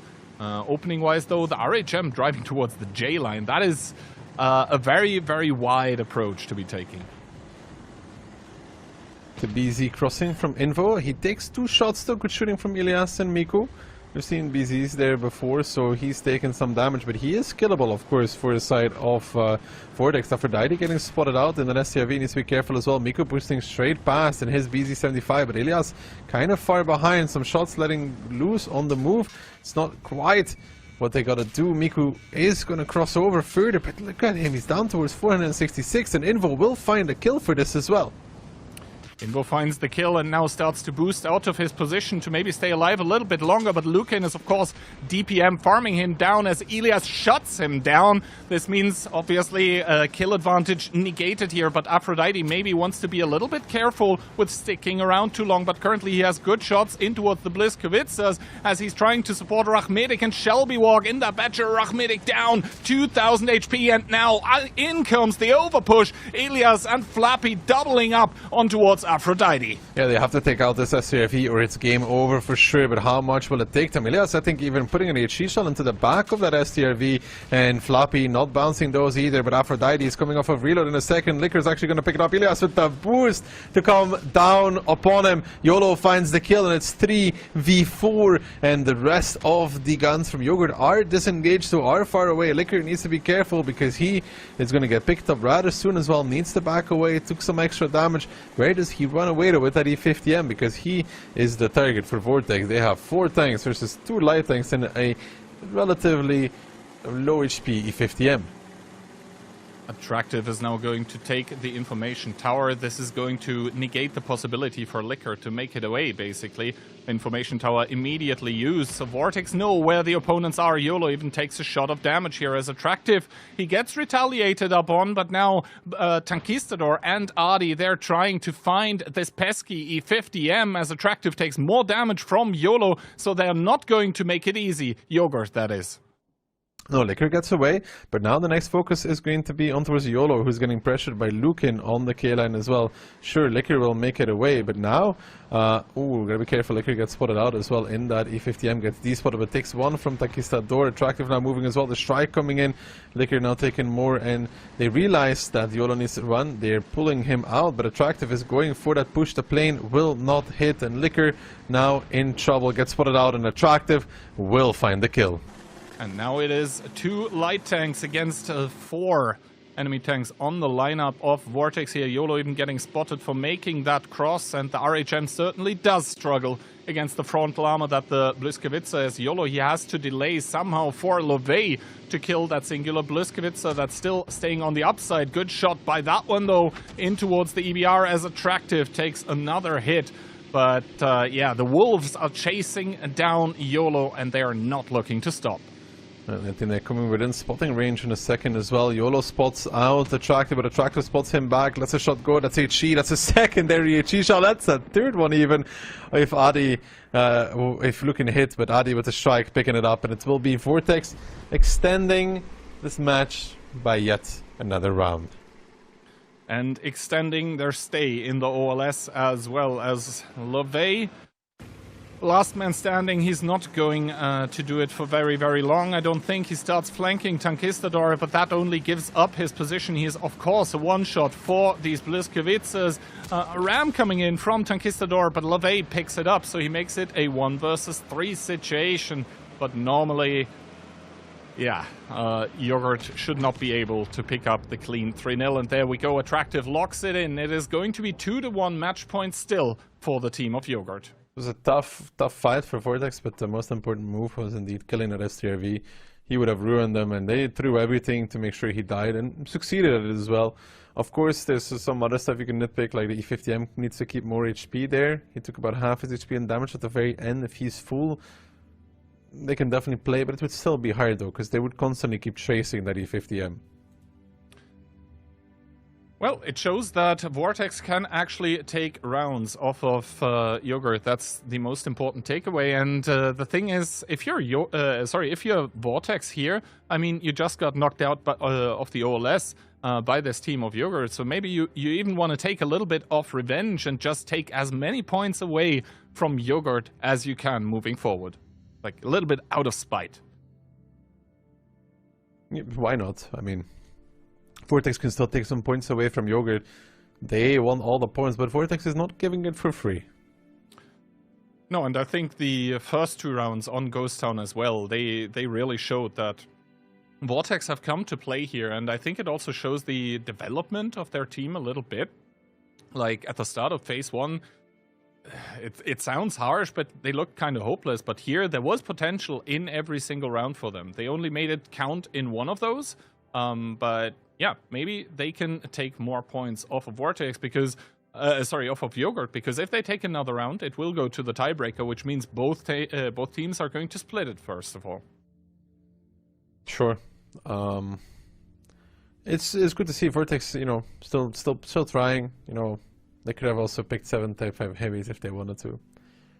Yogurt is probably a little bit more disappointed by that factor, because they can definitely use those points if they want to move in tandem with that top 4, and as long as the top 4 is losing against each other, Yogurt can sneak back into chasing position, right? Which kind of seems to be the case as well. Like now if W beats Weekend, and all of a sudden it becomes even closer, slowly but surely, and then you don't know what happens in Phase 2 anymore. I mean, it is very much too early to say, because the mid-season break is obviously going to give a little bit of time to the teams that maybe have underperformed, at least compared to their own expectations, and maybe mentally just get a different vibe going in those games. Because I think a lot of, or some teams at least, when you have like a negative vibe creep in, and then you get bad results like match day after match day, and it doesn't go away, and the match days are only like 2 to 3 days apart from each other, then it can quickly spiral out of control. But let's see. First of all, I think we are about to witness the second round on Westfield, and once again, possibly the last round for Vortex in the OLS here. But they want to make an appearance, and they want to take points away from Yogurt. So let's see how this one will go. Yogurt, I mean, once again, that looks like a pretty pushy lineup, although they can maybe receive as well. 1 BZ, 1 E50M, an UDES of all things, together with a Batcher, double Bliska, and the RHM. Vortex in return, double BZ, an IS-7, an Object 140, a Badger, and double Bliska, so no light again. And if anything, Keyhand, for Vortex, every round they play now is practice, right? Of course. It is practice for them. It is, maybe even testing strategies. So let's see if they can do it here. No light tank, of course, from Vortex, while YOLO sees only 2 tanks. He spots out the IS-7 and the BZ-75. This also means no replane for him. And, I mean, Attractive is going to Badger up in towards that C1 position where we just saw the STRV get pushed. Miku gets sent towards the info tower in the BZ-75. Does not get seen. He doesn't exchange spots, actually, with Shelby Walk. And Yogurt again just holding, just like we saw in battle number 1. Just kind of playing the positions and waiting for the Vortex push to come. Knowing that they have the light tank available. Miku will be taking this point of information. I don't think they can deny him from it either. Caps it in safety. Spots out everybody. And now Vortex will realize the light E50M very far away from this battle. What are they going to do with this information is the question. To be honest, I think Shelby Walk is pushable. We saw in the past, basically tanks bunching up and pushing in towards A3, and as soon as they have crossed and they are in the ditch, he cannot really receive a lot of help anymore. And I think indeed that is what Vortex is considering. They're sending the BZ, the IS-7 and the 140, all of them up to maybe take the fight on the top side of the hill. Keep in mind as well that they are capping, but Rachmedik is going to take a strike, and yeah, Shelby gets the HE reset. Maybe unnecessary from Adi to peek already, trying to find that information, because Vortex is grouping up for the push on towards the BZ-75, gearing up with everybody. Ilias, Adi, Flappy, Miku, they're all spotted out. They know that Shelby's going to get pushed now. How much can these Bliskavitzes really do on the crossing? It doesn't seem like that much at all. Miku will miss a shot, but so far the damage dealt from the side of Yogurt very low. Shelby trying to boost out of this one. We'll see how that goes for him. Taking a lot of damage, missing the shot on the move, taking one more from Lucan. Will get towards the lower ground and will boost away. But now Yogurt down in HP and info, and that Badger takes a lot of it. Minus 2.2k on him for that one peak. The cap still on as well. LaVey covering the strike coming in. That's going to hit home on 3 targets. That's big damage. That is exactly what Yogurt needs, and they need a lot more of those to bring it back. The lights still all this time on the flank, the long flank, but when it comes in, it can be very potent. So the longer this game lasts, the better it should start being for Yogurt. Shelby still managing to stay away with them alive, even with a smart boost here towards the outside. Trades it out with Elias. Now he goes down towards one shot as Miku with the BZ trying to confirm the kill here. The cap on 15 seconds. There are no strikes available for Yogurt, so they need to do it with their guns as Miku takes 1300 damage to the face. First kill finally coming through. It's Tankistador in the IS-7 to pick it up. Still 10 seconds in the cap, but Vortex are abandoning it. They want to get return kills on towards the Bliska, on towards the Badger, but Aphrodite with the full HP 50M comes in, tries to save Rachmedik, but is not able to do so. Yeah, both of those targets are going down. LaVey now coming in as well, but the Udes over peaking, driving down, even gets focused out. Shelby finally falling in this battle, and the light is behind. LaVey is moving in though. Aphrodite is getting focused out. There's just too many guns right now from this Vortex side still alive, and LaVey may have overextended in the Udes, but he's trying to make it work. Conquistador down towards a one shot, and Flappy will find the kill against Aphrodite, and it's going to be a tie breaker after all for Vortex versus Yogurt. Vortex finding the push once more. And Vortex also on their own map pick here of Westfield managed to go the distance. They are going to secure 1 point for themselves. They want to take another one away from Yogurt. Let's see, imagine we start on Westfield and all of a sudden Vortex is on match point for 2 rounds in a row. That would be kind of crazy. And then you have those 2 super close rounds on Ghost Town. So I think Vortex may be kicking themselves a little bit here, because both of the Ghost Town rounds were also winnable. Things could have been different, but winnables, even an understatement, Kian. They should have won at least one of them. And here you can see Flappy top of the board for the team of Vortex. 5k damage coming out. But overall, good damage spread, I think, and it speaks to the fact that Vortex were able to just keep their guns alive so much throughout this match here.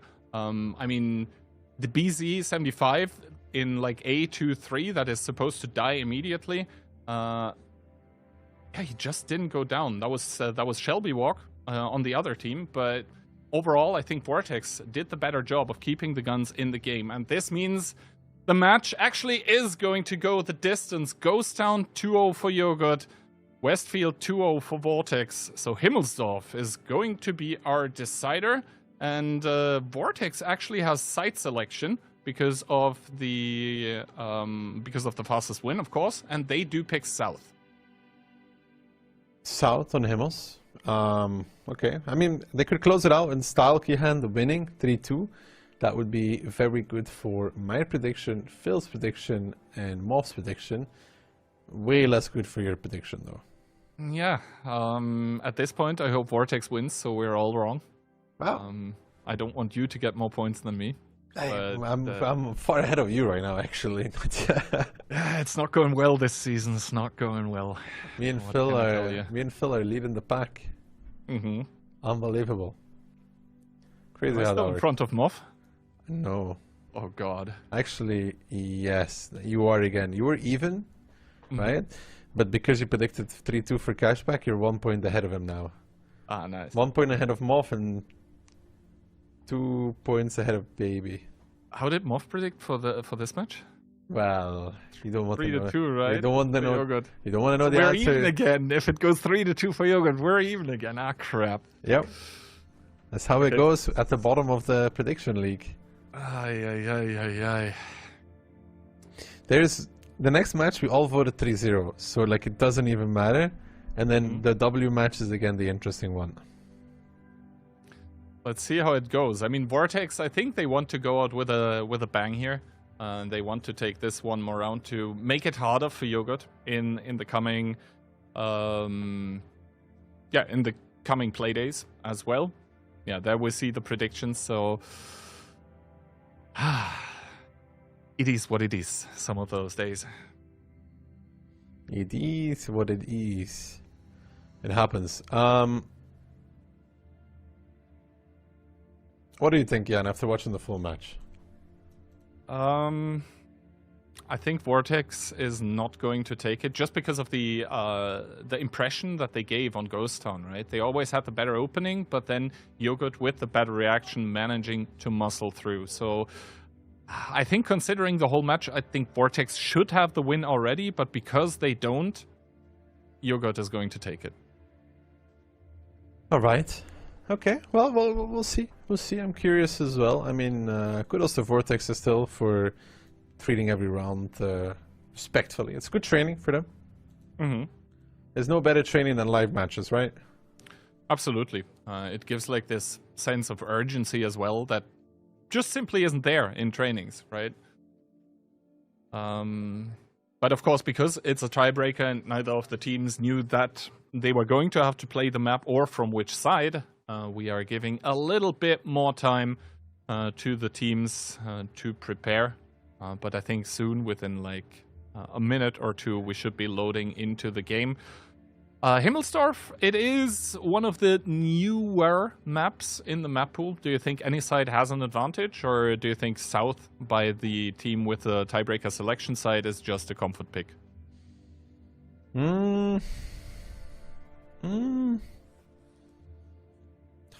I guess for 1-2 punish, South is slightly better because you can shoot the crossing more easily. I think North has better access to the cap though, so I don't know if it's a real advantage, you know? Also, do you think we're going to see something like Batchat or RHM or CS on the hill? I feel like that play has kind of gone out of fashion. I think we mainly see fights around 1, 2, 3, 4 line these days, you know? Yeah. Towards the cap, towards the middle. Fights for that part of the map is most likely. I mean, you could risk it by sending a CS on the hill, but if they just keep pushing 1-2, then you just end up dying as well, you know? So it's like, the time it takes for the CS to get up the hill, your whole team could be getting pushed already. Well, let's see. Talking about that CS, Yogurt seems to be bringing it. 1 IS-4, a Type 5 Heavy, a CS, a 140, and triple E4. In return, we see Vortex with a different approach. So 4 BZs, double E50M, and an Object 140. So very aggressive. Those E4s do well with BZs though. Let's see how it goes. I mean, the E4 basically does well against almost any tank as long as it doesn't get flanked or clipped upon. But overall, I do think I favor Yogurt's lineup. I don't like the CS. I never liked the hill play personally, and I was very happy to kind of see it go. But let's see if they're able to make it work, as LeVay in the 140 is immediately booking it towards the middle. Same for Attractive with the BZ, and the quadruple tank by Vortex on the 3 line is actually going to split up, but it is a full-on West commitment coming out from Vortex in their last game of OLS Season 4. Triple BZ towards the cap, double E50M on 40 down 1 line. It could be a crunch on towards Aphrodite and YOLO, and if they go for the crunch, the 2-prone attack, it will work for them as well, because these E50s with the DPM will find success. The BZs are indeed just pushing through as well. YOLO and Aphrodite are the target for this group. For all 6 of them, Attractive is taking the strike in the middle. He will fall at some point for this. Ilias needs to survive throughout this as well to generate extra gun advantage. The BZs now starting to heal each other. This dead ball is a powerful one for the side of Vortex. They will find Aphrodite, they will find YOLO, so -2 on the side of Yogurt, who now have to do an amazing recovery in this one. Shelby pulling back, Attractive pushing through on towards the 140, and it seems like Vortex wants to continue in this one, but they have to be careful not to overextend because the HP can swing back just like that. And Flappy is going for it and looking behind Shelby. They're making some good moves though. They're making some good moves as Flappy and Lukin are going to double up on towards Rachmedik. That is still kind of healthy, but probably not for much longer. Flappy with a good shot in towards the Type 5 as Lukin shuts it down. That is 3 kills on the board for Vortex, and they're not looking to stop. Liquor also very squishy in that CS63, although the first shots now go into Invo, but I think Vortex, they can just continue going. They have double the HP, more than that, make it triple as Tankistador comes in, and Vortex are going to win their second match actually in the phase 1 of AMD OLS. Unluckily for them, it's not going to matter. It is too little too late, but imagine those Ghost Town rounds, how annoyed they must be with themselves now. Or imagine the match against Cashback where they were up 2-0 and then they got reverse sweep. So potential was there for Vortex, but it doesn't end up happening. They will end here on position 7 nonetheless. But they won the match. He had some good confidence going further into getting back or trying to get back into OLS. Yeah, and I think for them, this is stuff to build upon, because I think Vortex was one of those teams where throughout the entirety of phase 1, you saw they were getting better and better and better. It was working well, even in this match. I mean, the first 2 rounds, they kind of gave away, but the last 3 rounds, they, you know, never stopped rolling. The decision-making was great. All the moves that they did were done with, confidence, which I think is also very important. Like, if a call is made, you need to execute it with confidence. You cannot second-guess yourself. And for Yogurt, this is, after the 2-0 on Ghost Town, a very, very annoying way to lose out on points. Yeah, they end up taking only 1 from this match. They can cope and say, oh, phase 2 is more important anyways because it gives more points, right? Yeah, but not that much more, right? It gives 4 instead of 3. That's right. Match. You know, they can cope about it, but yeah. But more, I mean, for them, it's kind of like disappointing, right? Because they probably wanted to use this as like a springboard into phase 2, and now mid-season break they're going to go into it like, you know, thinking about the future, because this was not that good, right? No, and I think it also shows some weaknesses that Yogurt needs to get rid of. I think we saw that, especially when they start to get pushed and the enemy team gets rolling, Yogurt sometimes falls apart a little bit. I mean, they're not even talking about the Himmelsdorf game here, right? That was just, I mean, an all-in strategy coming out from Vortex, and it ended up working out because they just get the E4 out of the game immediately. I think it's an oversight that those E50Ms plus the 140 as well were just able to cross there completely without being spotted.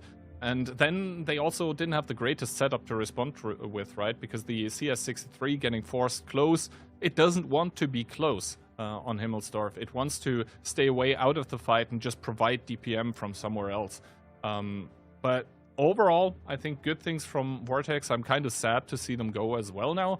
And for Yogurt, it is maybe a wake-up call for the phase 2. But once again, Yogurt, this kind of team that always manages to confidently go in phase 2, and then they didn't manage to go into the playoffs so far. That must be the goal for the coming playdays. For the coming playdays, their first goal should be pick up as many points as they can, because they need them. They already kind of needed the 3 points here just to keep them in like contention of the other teams, and they weren't able to do that. So we saw the gap already. It will stay roughly there as well because of only picking up 1 point. And then in phase 2, you know, there are no more, how do you say it, easy matches, no more freebies, no easy points at any given point. So having to then beat more teams to get into it, it's difficult. You want to start it strong in phase 1 and then continue cruising, but like trying to catch up is going to be very, very hard. Yeah. Then also, before we go to the replays, we actually have a slight change of schedule because of some internet and power problems for some of the players. We are going to be moving forward the W versus Weekend match. So that is going to be our third one for the day. But for now, once again, let's head into the replays to check out how Vortex managed to snatch points away from Yogurt. Take it away.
This is the world's most advanced processor.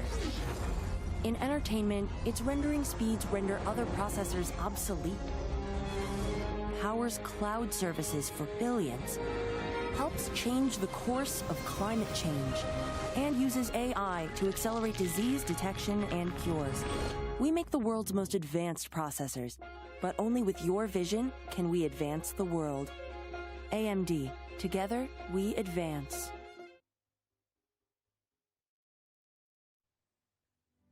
Hello gamers and welcome back to the AMD Onslaught Legends Series Season 4. We've had 2 matches. We are now moving forward the W and weekend match, which was supposed to be the 4th match. We're going to be playing it now. And this was also probably the highlight of the day. If you asked us in the beginning of the season, it is probably one of the top 3 teams versus a bottom team, which is also the case, except for the roles are kind of flipped. Yeah, I mean, Weekend had their breakthrough in the previous OCS season, and then did a really good performance during the Onslaught Legends Cup. A bunch of players that are obviously known from previous seasons, having played in Darkside and ISET from Cashback. Pretty good team so far. They are currently having the top spot in the standings. But yeah, W 2-time winner, you can see it on their jerseys. But the man in the middle is still drinking Mai Tais on the beach of Hawaii. On the plane, actually, I think. Yeah, I heard that he will get the update if W makes it to phase 2 on the airport. But yeah, W has shown a bit of issues. Not so much has Hellrep with 3.6k DPG, great pen rates, and 1.8 KD ratio. I remember a bunch of rounds where he in the BZ and in the Brischkowitze was essential for some carry rounds in the end of Himmelsdorf and other maps where they turned the matches around. I think we are starting on Ghost Town today, but looking at the community prediction, Weekend definitely in the role of the favorite. Yeah, Weekend's actually the favorite team coming into this, which is crazy. W on a not so hot streak this season. We're very reminiscent of, I think, Season 1 it was, Phil, right? Where they didn't make it into the playoffs. Yeah, I mean, they got 5th, I think. And then there was a situation where them and Mafia were at the same points roughly, and then Mafia had better difference or something like that. Either way, both Weekend and Mafia are pretty good in the standings right now. W still fighting for points, and they need to kind of catch up to the current top 4. Ghost Town, the first map to be picked, and we saw just some rounds in between Yogurt and Vortex on Ghost Town. Pretty popular map this season. And Pilsen also a map that we saw in the first match in the tiebreaker between Hit and Run and Cashback. It's a good map pool. Could be very interesting strat-wise because both Ghost Town and Pilsen allow for that tactical variations to come through. Could be played quick, could be played slow. Both teams getting to show everything they got. And does this favor W or Weekend? I think it's just a matter of how well the teams will perform after both of them having a bit of a tough match the last match day. Weekend dropping their first series to Mafia. Going down in a 3-0 fashion, kind of unexpected. I mean, some of us predicted for Mafia, especially I think you had a 3-1, but that was definitely a stomp. Predictions today, you were predicting for W. I think Baby actually went 3-0 for W. Yeah. And then there's 3-2 for 3-2 for me and Moff, and 3-1 for Key. I think chances for a 3-0 are fairly low. But we'll have to see. Yeah, did I not get my 3-1 right last time with Weekend Mafia? Didn't they just win 3-0? Oh yeah, they won 3-0. Yeah. It was close. No, it was 3-2. This time I believe in W. I don't know why. You know, Mafia's done it. I think W can do it too. Type 5, Bacha, Triple, E50M, and EBR, and an RHM. Yeah, for a second there was a Sheridan on the screen, but yeah, Clownsix switched to the Type 5. We have double BZ, Kano in the Centurion. There is an E50M, EBR, and an RHM Panzerwagen. So double light on either side. types on either side, but a Batchat definitely one of the pieces that W has brought before, and fairly successful with it. Yeah, for sure. The one that I'm most worried about is the Batchat, of course. It's a hard tank to play these days. Nepal, however, French tank and a French tank as well. It's like a buff, you know. Yeah, wasn't it Clownsick who in a Type 5 had a penetrating hit in against RHM in the first match of Ghost Town that Weekend played? Yeah, it was. I mean, would be a juicy target. I mean, the Batchat obviously as well. Ios taking the first shot, getting punished there in his EBR, but all those light tanks with over 2000 HP can take a shot here and there, even though if that's definitely not what they want to start with. So we can see currently it's both these teams very evenly matching each other though. I mean, look at that. 3 tanks on the east, 4 tanks on 1-2 line, albeit different positions, but still very aware of what both teams are capable of doing. Good blind there. Very good blind. Yeah, and they also picked up the strike. You can see iSet in the BZ pushed forward into this E7 staircase pocket. Nepal and the Batchat seems to be rotating now, but it's very difficult to push the 8-9-0 line, especially if you don't have good information on which tanks might be aimed at you there. And if you spot the enemy light, often it spots you as well in return, so not the easiest situation in terms of getting back into the eastern side of the map. Nepal now rotating out again, both lights holding on to their plane. They need to be careful from 0 line. Hellrap actually getting spotted out. I think he went slightly too high and Iros actually found the spot. Itox holding the angle, of course, but hitting that with a Type 5 will not be that easy. Yeah, Trash Panda blinding as well. Seems to like not have gotten spotted. Another peek from Hellrap. This time he didn't hit anyone with his blind shot. And I guess he's trying to generate a spot because you can see there are 10 seconds roughly left on the strike from iSet. And he can't hold the second one, so he will have to use the first one and has to find a target on where to kind of like guarantee some damage onto. And with that, he will then be able to get a new strike. He just used it, and it seems like it missed because I don't see damage taken by anyone. No, it's weird that they didn't end up using the plane from Sunshine into the strike. They could have done that because it would always get back the plane, but maybe they're afraid that the plane would hit nothing. And now a big rotation from W all the way to the east. It will isolate this BZ, but it will be hard to kill him. We've seen it before, Phil. Even if you kill the guy there, if they have A8, on 0 line you are not safe. Not fully. Yeah, and if you take a look at A4, you see the Centurion and the E50M are in a fairly central position, so they will definitely be able to rotate and give some supportive fire, especially with the BZ being pretty chunky tank that cannot just be over-pushed with nearly 4000 HP. Considering that he also took a strike, he will be able to return some fire, charge up his ability, and definitely give a good amount of resistance there. I mean, they need to kill the BZ, though. Is approaching. Yeah, Ios will outspot iSet, but iSet will also know, though. I mean, you don't randomly get spotted in the BZ, right? Exactly. So iSet can provide the information now, but at this point it's too late for Sunshine to approach Ios. He has a plane, but it's obviously a risk to deploy the plane and just like do some guesswork there. Okay, now you can see the strike is being used, I guess, now on the 2 Type 5s, no? No, probably on the 0 line if you had to guess. I mean, iSet takes 2 big ones from these Type 5 players. Itox and Frugo is actually taking the information tower. It's a brave play at the back, spots out everything, so they know Mentos and Itox are taking a lot of damage for this, and iSet might actually start taking the strike first again. Mentos looks, and now Ios being pushed up. Sunshine does have a plane available. Clef got spotted as well. Yeah, Clef is down low. That's the guys on 0 line. We talked about that. You're not fully safe on those positions, and Clef will make it away, but it was costly. Yeah, taking a look at the HPs, W down roughly 5k HP now. Good decap as well onto the point of interest. but I'm fairly certain that there is a chance for Clove, maybe with HE or something, to return fire. The Batchet seems to be reloaded. Iset now gets spotted by the plane. There are like 3 seconds left. The shot misses and Iset picks up the strike.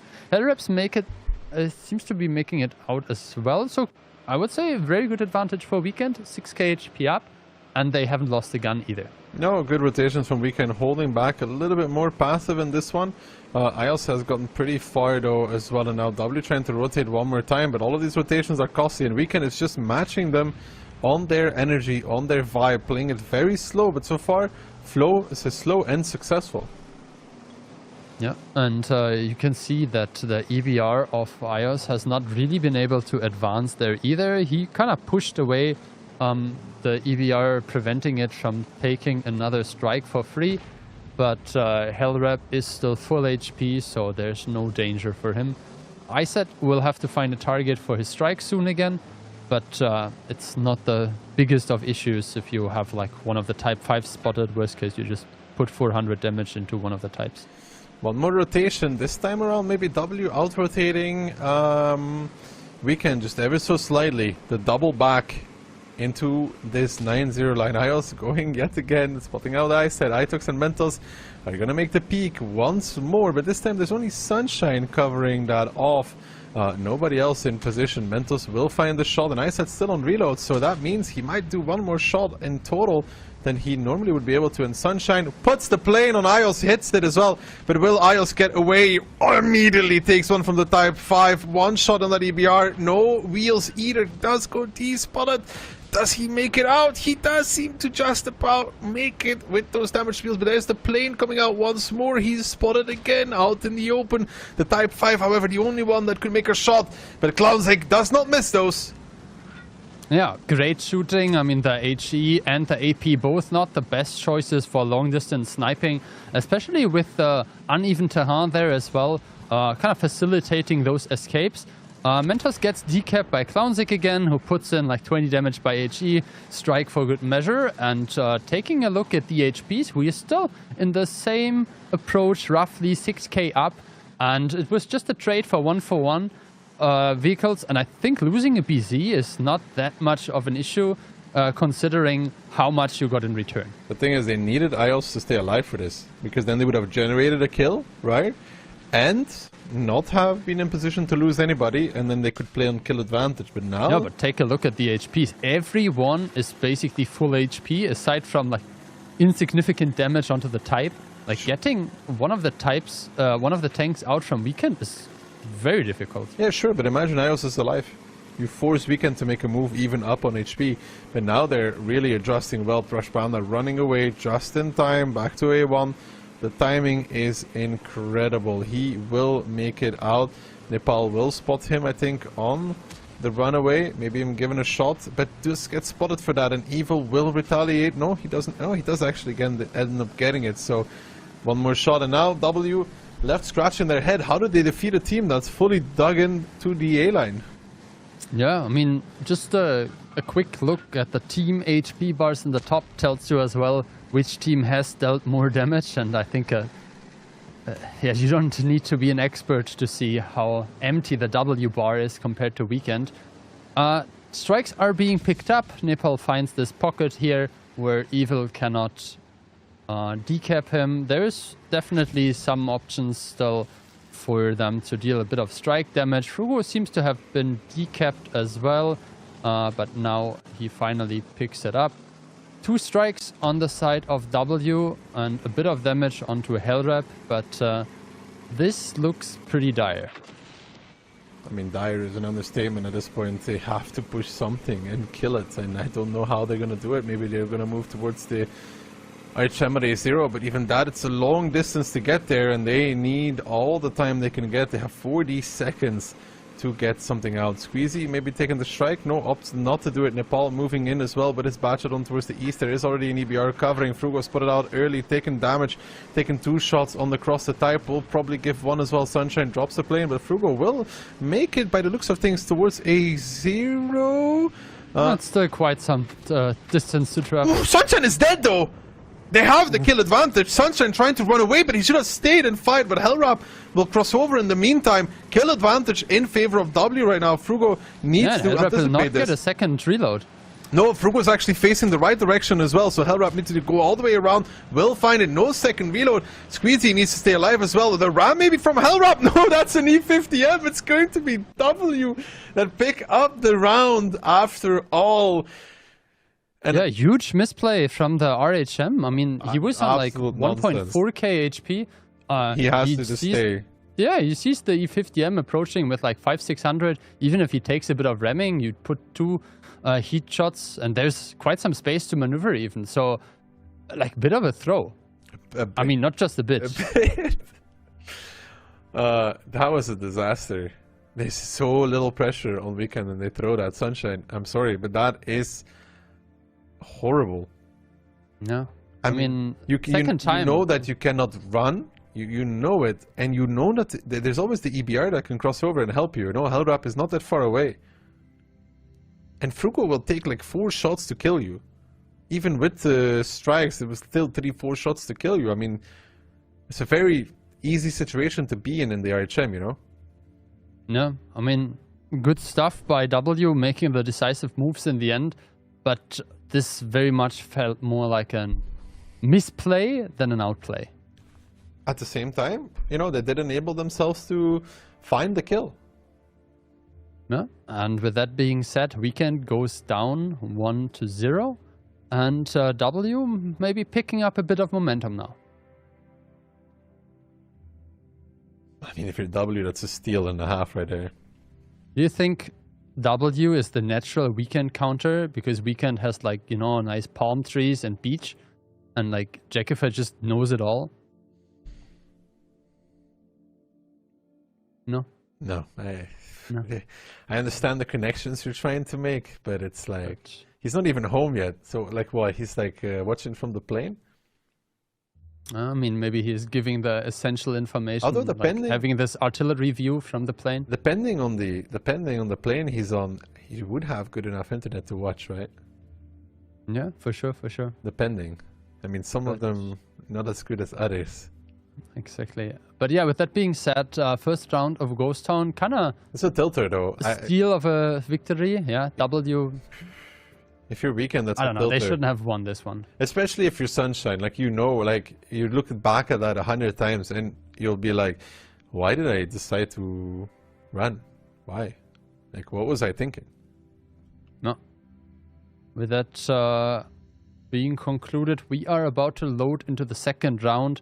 Obviously, with a best of 5, a single round victory will not make the biggest difference, but it gives you a good start. Even though we have seen that 1-0 can quickly turn into a 3-1 in the previous match that W played against Cashback, where, yeah, it didn't end up very well for them. So, W has a real opportunity to make this match point now. You know, after that steal, they should be like riding the momentum, like, oh my god, I can't believe we won that. Normally. Yeah, but considering that Weekend had kind of everything under control until they threw it away in the last second, I'm not sure if Weekend has to change that much. This lineup looks like it's not final. Okay, seems like both teams will play with a very interesting lineup. Let's go over it. Weekend playing with a double RHM, an EBR, 2 Leopards, an E50M, and a BZ75. Meanwhile, W with 2 lights as well, one of them being an EBR, an E4, Leopard, CS, Batchet, and Type 5. And I can confirm there is no restart. This is the match. So, there is a big light tank advantage for the side of Weekend. Klurf also uses his plane, keep that in mind. Sunshine also uses his, but Trash Panda remains on the one. IOS there coming out to spot out. The Trash Panda just got spotted. Yeah, but so, Sunshine didn't, right? No, Sunshine was behind the rubble. I think he's still unspotted. They only know about one RHM. In their minds, so far, it's Trash Panda that planed in the beginning. Yes, and they saw Hellrep because he was the one driving towards the cap circle at the beginning. And Hellrep going more aggressive. I also spot him out. Maybe even give him a shot. No. No, still not connecting. Opting to back away. They spot out the RHM in the back as well, which is Trash Panda. And he's taken the strike there. Bacha now closing the distance as well. The strike will come out to reset Trash Panda, so they're holding and denying him from that. And now Hellrap coming very close, but Onslaught proximity circle, 25 meters, EBR camo, fantastic. Doesn't spot him out, but Nepal in the back. And the Bacha does get spotted, spots out the Leopard 1. It's a stunner though on the EBR, and IOS finding a shot as well. Trash Panda will now take the strike though. Nepal needs to be careful with his peaks, but will now know how many tanks are here. And look at W's rotation. This might actually be some cooking. Yeah, and now you can see the tanks of W are closing in, but Mentos has a difficult way of crossing there because he would go through the open field. Helmek makes it out, not even taking additional damage, so good stuff from him. But with Trash Panda being pinned next to the rock now, he has very little space to maneuver. But they don't have anything that can play against this RHM. They don't have anything that can play hold down. So Trash Panda, as much as he's locked in position, is quite alright. Yeah. In the meantime, you can also take a look at the HPs. Weekend is down 3.5k, and that is also due to the fact that the BZ on the ramp position on E8 seems to have lost like 1.5, 1.6k HP already. And obviously also all the light tanks aside from Sunshine have significantly lost some HP here and there and are now in a position where they definitely have to be a bit more careful. Information tower gets used. Big plane coming out from Trash Panda as well. Spots out the lights in the back. Even IOS pushing up on the side. Plane coming out in return though from Klur. Fios still spotted by the plane. Needs to be careful. Trash Panda will now make his escape as IOS is pushing up in return with Napalm and Mentos in quick succession. Trash Panda taking one from, I think, Frugo or Squeezy. Now they're starting to retreat out of these positions, but it's a long distance to safety. Evil trying to keep going. IOS chasing them down, herding them into position. He needs to be careful as well, because I said on the distance is trying to find some shots, and now W take the forward positions, just like we saw Weekend have them not too long ago. Now, in the meantime, take a look at A5. There's an EBR that made it all the way around, and that would definitely be a pain in their butt if he manages to put shots in the back of the spotted tanks whenever there's a peak. It's a full rotation though. It's a full rotation back yet again. Frugo left in no man's land. The EBR at A5. He's gonna spot out IOS pretty soon. Neither of them with the ability active, and there we go, spots him out. Can they do some damage on this EBR running away? That's a good question. There is! Squeezy finds a good shot, and IOS now seems to be reloading an HE shell, 453 Hellrap. We talked about the EBR at A5 being annoying, but if anything, right now he seems to be on the run, on the move, trying to make it away. Clownzik gets spotted out as well. IOS with the HE shell puts him down in the grave. Hellrap deleted, and now Clownzik is the next one that's in a lot of trouble for this one. Yeah, now it feels even worse to have lost the first round. You can see 3 tanks there still on the 1-2 line for Weekend, and they're getting really out-rotated now. Look at Frugo, he drove through F4, F5, past the cap, through the alleys, into the back of Clownzik. Just the flank of a Type 5, we don't see that too often.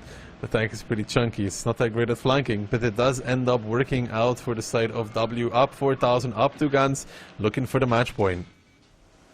Yeah, I mean, there is still a bit of resistance, but W has all the positions they want to have. They completely gave up on the 1-2-3 line, and it didn't matter. They had a good overmatch here on the eastern side, picked up the BZ, were able to chase down the EBR, and now, if they don't make any critical mistakes, it should be their round to win. Yeah, I started hitting a few nice shots as well in that Leopard 1. The Itox getting spotted out again. Takes one. I'm not sure why they're so. I think he was on the radio tower. Radio, yeah. Yeah, but he's just getting plain. I don't know why they're donating. Okay, it takes a blind as well from I said. Yeah, good shooting, and the HPs are not that far apart, right? Oh, Frugo has the sight of ISET, puts in a good shot, and I don't think they have any clue where IHUS is. Watch there be a plane dropped in front of him. I mean, Isaac got spotted out. He could actually figure this. Oh, Mentos and Chlorf are coming though to put the nail in the coffin, taking the route as well, an unspotted route. No, they don't know because the plane landed on the bush road actually in GAG9. That was Sunshine, but Mentos and Chlorf about to pull up. To Isaac, here he goes. He also knows, of course, that they're coming behind him because of the crew skill. I think everybody has it trained actually in Onslaught, Phil. It's you know, Yeah, close, for sure. close combat. Close combat, yeah. But yeah, good strike, even though it didn't really matter. It's now 7 against 4. Ios as well freed up as well from that corner, taking a bit more map control, and I don't think Evil will have much of a good time against Squeezy there, because Frugo is marching in with his type. The first small strike comes in, and with the next shot, Squeezy should be able to pick up the E50M as well. Playing on towards Chlorf and Itox, who gets spotted out. Kano might kill Itox at the very least, but even that is looking unlikely right now. Trash Panda taking a strike, and on all fronts, W is currently winning, and that makes the first victory all the sweeter, or all the more heartbreaking if you're Weekend, because arguably it should be 1-1, but in reality, it's 2-0. Yeah, and with Ios spotting out Kano, who is now in the strike, goes the KD. we are going down to 2 tanks on the side of Weekend. And W is still with everyone alive. Yeah, and they're just closing out the game. I mean, Weekend running away, trying to extend their life a little bit. That's about all they can do at this point, because this game is well and truly over. Getting out-rotated by W, you could say Weekend was throughout this game. And then, you know, the EBR of Hellrap, highlight player at the beginning, but you can also see that that EBR, it can infiltrate so deep behind enemy lines that sometimes it was too far. Yeah. 7-0. W picking up a really good second round after kind of like stealing the first one. So Weekend is now in a dire position. You could say that. I mean, they're facing a match point right now from W. Would be nice for me if Weekend wins one round, you know, just for the prediction. But imagine it's actually 3-0, Phil. Imagine. I mean, Baby predicted 3-0. But that would be a big point gain for them, because obviously any point that you take away from the teams in the top of the standings is very good for you, and 3 points to kind of catch up to the top 4. They would also bypass Yogurt, I think, just by point difference, because Yogurt only got 1 point today. But we'll take a look at the standings later today, after all the matches have been played. I mean, as long as W wins this, Phil, we're even again, I think. Yeah, they will be even in points. I mean, you and me. That's the only game that matters right now. You know? Yeah, that's obviously the case, yeah. I mean, I'm not even looking back at the likes of Keyhand and Moff anymore, you know? I mean, were you ever looking that far down? No. Those are the pits, you know? You don't want to go down to the pits, but we're going to something else with a P. It's Pilsen between W and Weekend. Pilsen also the mapper. W not so good against cashback, but they probably will have learned from that. Yeah, Weekend has not really struggled prior to the match against Mafia, but now with a 0-3 against Mafia and a 0-2 against W, do you think there will be some additional like nerfs that are like kind of like preventing you to play from like your 120% capability? Not really. I mean, not before the playoffs, no. I guess they're still in a comfortable spot in terms of leaderboard, and even if they drop this, it's not the end of the world for them. No, but it gets a little worrying, no? Yeah, it's definitely not a trend that you want to follow. I mean, if you're Weekend, like you started so strong, we've seen it before. I think it was Darkside even, right? That, you know, start strong and then slowly... Oh yeah, they went 3-0 and then they were 3-9 at the end of phase 2. Yeah, so, you know. Yeah, I see where you're leading to. Now we can see the area that last time Cashback pushed through to kind of surprise W. And I don't think W will be in a situation where they let that happen to themselves again. But Weekend is not to be counted out. This is still a team that has got some major victories as well against Hit and Run and Cashback, so some of the top teams. We'll have to see what the teams have prepared. We loaded into the battles. The teams are finalizing their lineup, and we can take a first look in a moment. Let's see. So far, both these teams playing a very passive approach, so maybe somebody will change it up. W, E50, CS, 140, triple E4, and an RHM. Yeah, Clownsig was hovering the Sheridan a couple of times already. I don't think that will end up being one. Usually he switches to a type. There he is. 3 BZs, a T57, a type, Kano in the 140, and the EBR 105 from Hellrap again. So, what lineup do you favor? I would pick the E4s from W and add some like 140 type and T57 from Weekend, and then let all the rest of BZs play by themselves. But yeah, I would say W has a good lineup. It's just that they will have to really make a difference with their medium tanks, because they obviously have lower alpha and lower HP pools, which reflects in 3k HP disadvantage from the start. That's a lot, to be honest, but not something you can't overcome, because you have Hellrap pressuring the field. He spots out the 3-man hit squad coming his way. He will back away, but the strike will be taken by the RHM in the middle by Klurf, who will get tapped by the BZs actually. 4, 1.3 running away. Careful, there's a Type 5 looking as well. Klurf takes 1,058. And it is Clownzik yet again, penetrating one of those RHMs with HE. Yeah, and you can see Hellrap in the EBR made it out as well. W was able to pick up 2 strikes, which obviously is great for decapping, but the price that Klurf had to pay was not insignificant. I mean, it's very, very dire for Klurf to be this low already. They will use one of the strikes, still be forced to use the second one as well. IOS does have a mini strike available as well, but they gotta be careful, mindful of those resets. The HP lead now starting to shrink. Trash Panda forced away behind the building, so Eastern control taken from the side of W. Good shot. Good shot, yeah, on the runaway.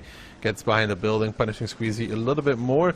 They're probably going to opt to keep pushing this. They've used all the strikes. IO still has the mini strike, which I think is coming in right now. And the same target though. They both shot the same target, and now Nepal and they're Frugo just pushing out now, and then yeah, Trash Panda being squeezed here by Squeezy and IOS.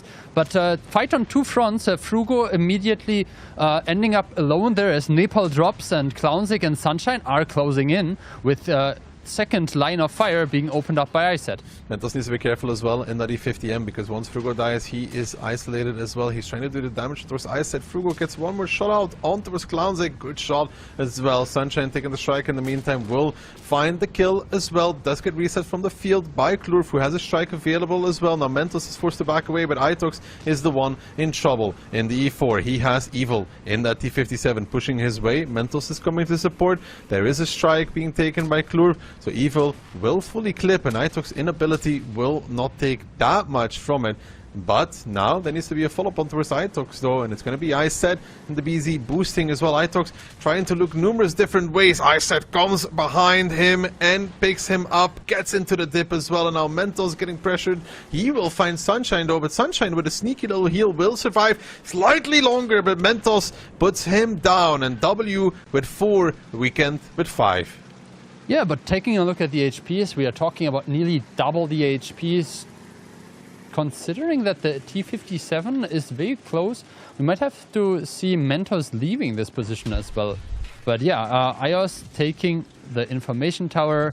I think Evil just decided to blind there because he knows he's safe. He can easily get another clip. Good shooting there by Mentos.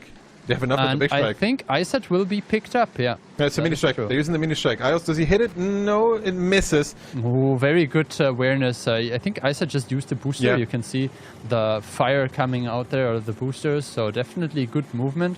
He will not be safe there forever, but he definitely survives the strike. If Klurf decides to put another strike onto him, Iset will obviously drop, but yeah, they had to use this additional resource for him. Klurf needs to be careful though. EBR has better camo. than the Archem. The Archem has better view range, but I think that's completely negated by the extra camo the EBR has. On top of it, Ios will have a strike available. Mental's getting spotted out by Hellrap, takes a shot down towards 500. Now he's a one-shot for... Ooh, the strike missing. Klurf, I think he got spotted there for a second, but Klurf dodges it. Clownzik now dropping low as well.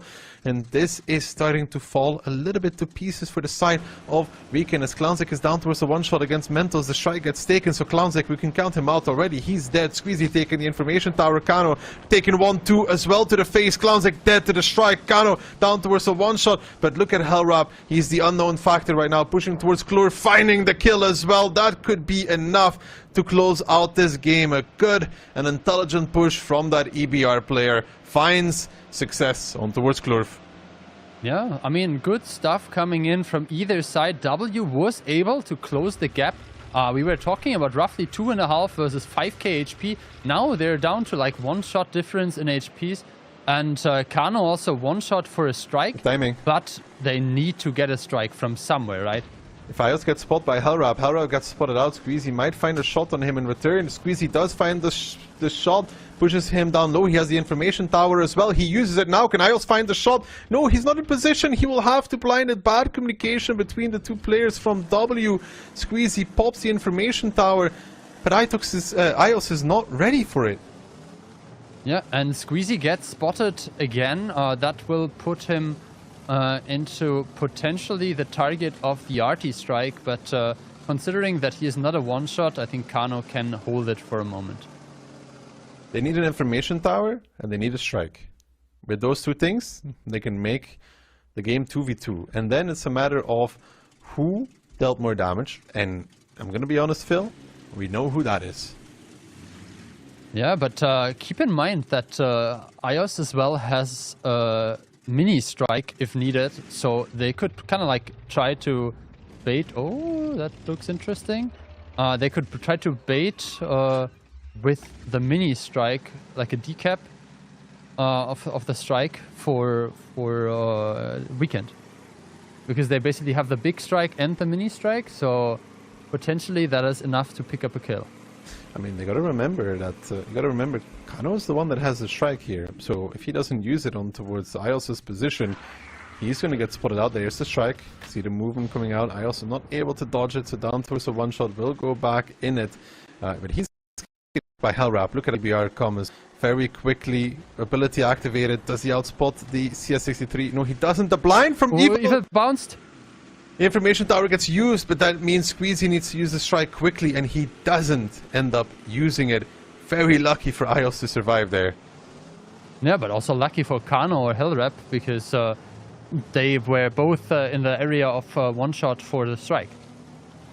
Hellrap does not have the ability right now, so Ios picking up a potential another... Ooh, a decap shot came in. Another blind connecting. But it's like a non-penetration. Non-penetration on the track.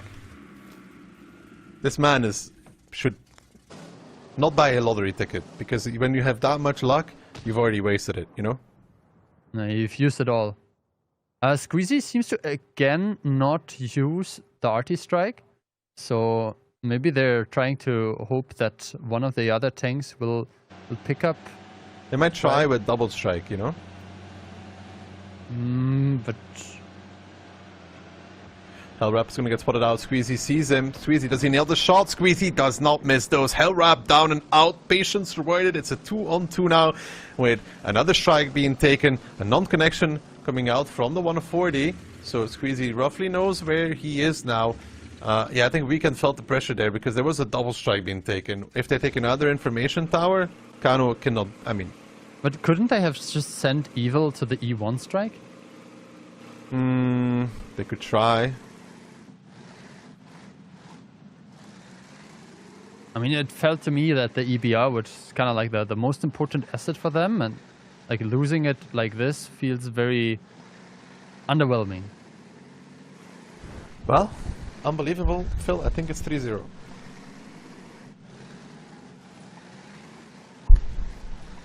Yeah, I mean, we mentioned it at the very beginning. The Type 5 plus BZ combination on the side of Weekend gave them a quite significant HP advantage. I think it was like 20,000 to 23,000 Yeah, it was or about something 3,000. in that realm. So there needs to be a kill advantage generated now, and this will be a very difficult task. I mean, Evil can take the radio tower, but there's 3 strikes. There's the first one. Hits him. He's going to go back on it. There's 2 more. Mini strike is not available, so that's the second strike. Down towards the one-shot now. I also need to run in the meantime, as Evil will take the information tower, but what have they gained with that? Yeah, but like they don't have a strike or anything to use it with. Yeah, if they had a strike. I mean, they can try to put Kano on the balcony, activate it, and then hope that he kills Ios, right? Kano is going the long way to 0 line. I don't even know if he has the time for this. Yeah, and the Hurricane is in the ditch, so I mean, don't think there's a good chance. Squeezy's gonna roll back, or should roll back in a second as well, and just gamble that, okay, like, Kano does make it. He will use the info tower in a second. He takes it now. Does he have a shot? He does! He picks it up! God.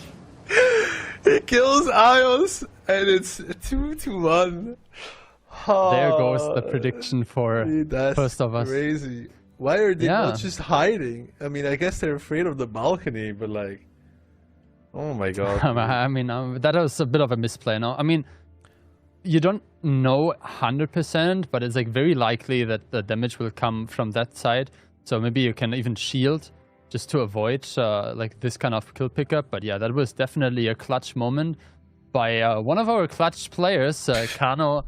I don't know like how this ended up working. But yeah, a great kill in the end. 4,000 damage for him as well. Clownsick with a nice penetration at the very beginning. I mean, some of us might even forgotten already. Like, Clove still had like pretty good impact with 2.5k damage, using his skills as well to pick up, I think, one of the kills on ISET on the BZ. Evil picking up the important info tower. This match was very much decided by coincidences. Ios bouncing a bunch of shots when he was on a one-shot as well, so maybe we can just point out great performance by Mentos. He did 17, 17, and 17, dealing 6.5k damage. Mentos did great. Yeah, I feel like this is kind of like equalizing the amount of rounds that the teams should have won by now, considering that Weekend kind of won the first round and W kind of should have won the third round. But yeah, I mean, this was definitely a match on Knife's Edge. I don't know, man. That is so funny that Kano makes it. They use the information tower, and they actually get the kill. I mean, I guess it's karma for the first round, right? Yeah, that's what I mentioned as well. I remember we had one round on like a clan, I think it was even clan rivals back then, where there was an EBR on Prokhorovka, and I think Risek killed it like long distance. I know this game very well because I was in there. Yeah, so similar to I this just want to one. point out that game should never have been closed. Yeah, I remember it very well. I mean, I'm not sure if this one should have been that close either, because Hellrap had a bunch of options, to be honest. So he could have tried to like take the middle strike, or try to like have the T-57 take a strike or something. I felt like Weekend had a good advantage and then gave it away, and then W said, well, that's very generous, but we are not accepting that offer. Here you go. We'll play another round of practice. We need to have all the practice we need for phase 2 and WCI. Sure. And if they don't make it to the playoffs, they have even more time to just focus on the practice, right? Exactly. I mean, we already know that they made it to phase 2 at least. W also securing, obviously, at least 1 point already, as they are up 2-1. And now we have a bit of a memory lineup here with a double T-57 on the side of W. Types as well, double E50 and an E4. Weekend, bit lighter. They have an RHM, Kano in the 140. We have a CS, Type 5, double BZ, and a T-57 as well again. So W's lineup, no information, needs to play around this probably 1, 2, 3, 4 line. The plane from Sunshine gets used, and he spots 7. Excellent. I mean, he could have spotted 8, you know, if he tried a little higher. I mean, he doesn't see any of the spectator tanks. Exactly, and they're little MS-1s floating under the map somewhere. But yeah, maybe for later parts of the game we can remember W having roughly 1000 HP advantage at the very beginning. Obviously this will also be influenced by healing of the Type 5s. But initial damage definitely going in favor of Weekend, as Itox has just taken a shot. But Clownsick bouncing and Mentos bouncing as well, so no further damage traded towards the beginning of the game. The Type 5 started to cap. Mentos crosses over, doesn't take a shot from Trash Panda. Probably pretty happy about that one. Clownsick looking towards Ios. He will not connect it either. They are within range to get singular striked on both of them though.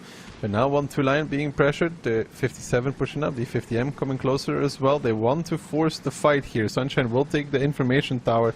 He cannot be denied of it. Frugo will cover off the south together with the 50M of Nepal. So they will spot out everything now. They will see that it's triple cap pressure, so they'll be forced to use the airstrike pretty early on. It will only hit Ios, so it will go down pretty low yet again. 12 seconds, second strike being taken. That will give them one more big reset. Oh, the mini strike though, of course, can't forget about that one. Hits on towards Mentos, and now back down to 20 seconds, but still pressure is on. Yeah, also take a look. Kano was just able to get over the initial charge spur of the 140, so now the tanks will be inspired as well to have like a bit of extra performance. Still, we have to see another good decap. Mentos gets decapped by HE, Ios as well. Cliff took a shot, I think, from Clownsick, and we are back to basically full cap bar resetted. The HPs are very much still even, but positional-wise, there's definitely an advantage for Weekend in terms of control over the field. Yeah, but Clownsick taking a lot of damage for this reset, getting pushed back by the 57 from W, who has a good angle, 14 seconds yet again. Mentos probably will not be getting reset by HE once more, and now Nepal pushing as well. Mentos actually does get reset from the back lines. They have a strike yet again to hit onto one or potentially two targets. Trash Panda needs to go block after this because it's going to be a cap fight. Nonetheless, there comes a strike. Will hit on Mentos and Isles, but Squeezy coming for Hellrap. He's isolated in that T57 heavy. Squeezy clipping out. Nepal pushing in as well. That's a lonely T57 heavy on reload as well. The 50M chasing down, and Clownsick already low, so he can do some covering fire, but that's about all that he can do, as he's even lucky that Nepal not hitting on that one. W now convert on towards 1-2 line. They want to push through, but they're a little bit hesitant of actually making the commitment right now. They're up 3,000. They've got a strike available as well. They opt not to go for it. The RHM relocating, CS relocating, but Klurf, I think, realizes now that he can take the strike and kill potentially Clownsick or Hellrap if a little bit more damage is dealt towards that Type 5.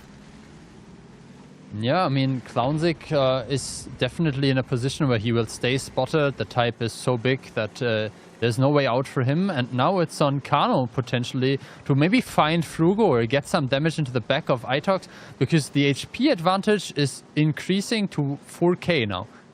I said spots out Frugo. Itox is going for ISET as well in that E4. They want to maximize their damage on one target. Frugo needs to start clipping out. It has 4 shots available. Now starts doing them. He is going to make a full clip before he dies. That's important. Minus 1.6 on ISET. Now Nepal coming in with the ram onto Moscano. Some HE damage even, I think, from one of the backline tanks. And the 140 explodes in a great ball of fire. A play had to be made. W was far, far ahead, but they come back just in the nick of time to trade off Frugo. Too late to save him, but just in time to make it worth their time. As now Evil getting pressured from behind, Isaac getting pressured from the front, Klurf coming in as well. W is going to restore order in this one. They may have fluffed it in the round before, Phil, but this one would be a generational throw. Yeah, I mean, W making sure you have your perfect prediction. Evil trying his best to withstand the double E50M, but now he has to kind of like split the damage onto 2 tanks as well. Puts another shot, actually bounces one on Cliff. The strike will pick up Nepal, but that will not change the outcome of the match. 4 tanks for Weekend left, but you can see the HPs are heavily in favor of W, and with Trash Panda being pincered by Squeezy and Mentors, this seems to be all but over. All is right in the world. That's great, Phil. Yeah, I'm very happy about just being right once more. We're back. Yeah, that is a good pickup by W. Actually, they will get the full 3 points. Actually, Phil, I'm not just back. I'm overtaking you. Unbelievable. That indeed is the case. I mean, the second match we all went wrong as Vortex managed to take it in the tiebreaker. So I guess you're a point in front of me now. Unbelievable. This might just be the happiest day of my life. What did you predict for the last match of today? I think we both went with 3-0. It's impossible for us to change positions. I say 4-0. But a good recovery from W, a strong showing as well. One bad round, the other one's pretty good. Back on track, beating the top of the leaderboard as well, which also means that I think right now Weekend will trade position with Hit and Run, and Hit and Run will be closing the day as #1, right?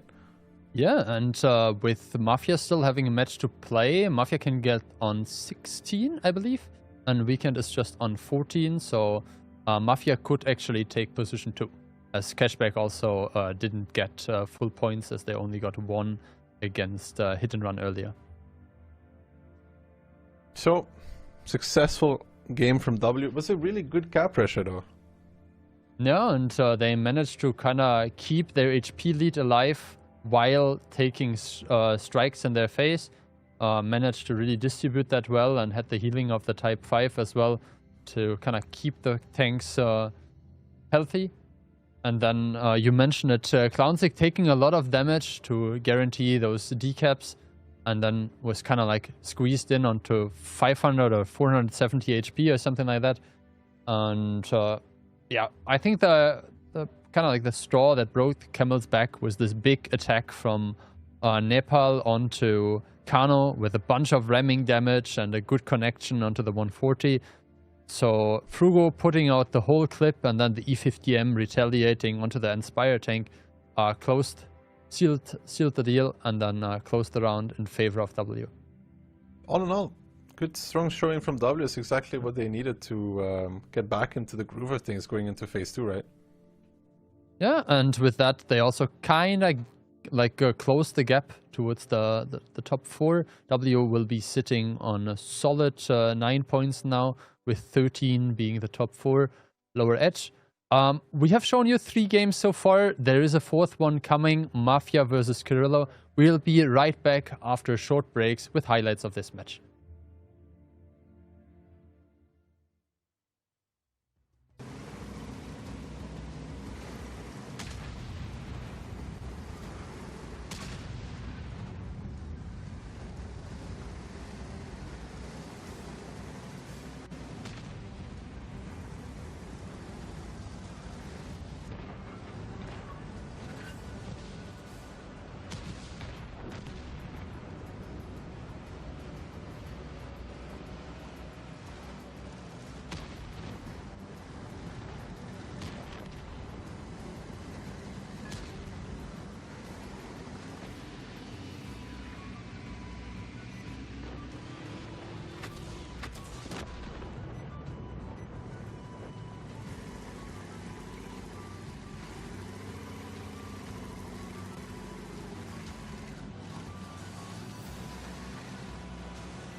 Hello there, and welcome back to the last and final match of the day and also of Phase 1 of the AMD OLS Season 4. But, Daki, the match that we all just saw, what a banger, absolute cinema, although Weekend, in my opinion, look a little bit weakened now. Yeah, teams figuring out how to play against them, and W doing a good showing at it. Sure, they stole the first round, right? Which you could say, they definitely stole that one. But across the board, just a solid performance from them, nonetheless, outside of that one battle, right? Yeah, I definitely consider rounds number 1 and 3 to be throws by either team, but that means it's equalized once again at the end of the day. Now, though, we see a team of Mafia that is confirmed to be in the second phase, of course. They're currently 4th by points, I think. And a team that is confirmed to be out, Kirillo. So Kirillo still looking for their first victory in Season 4 here. Maybe it will happen against Mafia, although I do think it is kind of unlikely. For them, it would be nice to go out with something of a motivator, but we'll have to wait and see. And Mafia, of course, for them, it's just about getting as many points as possible for phase number 2. Highlight player, Rexar, pretty good KD ratio, really good average damage as well. Plays those E50Ms, is kind of expected to be topping the scoreboards for his team. Yeah, and actually I just checked, if Mafia get 2 more points here, then they would be in shared first place when it comes to points, together with their Polish brothers from Hit and Run. So all could be right in the world in a few play days. And, you know, Weekend has to be really careful that they did not peak too early.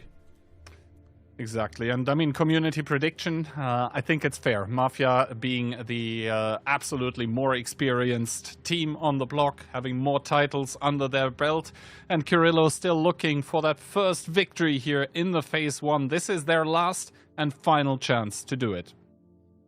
Can they give us something, or is it going to be the role we all expect with Mafia, just going up and over? I mean, Kirillo's playing very, very stress-free, yeah. I mean, for them, at this point, I think it is just training for the future. Although, I mean, they have had one round. Maybe they want to double that one up.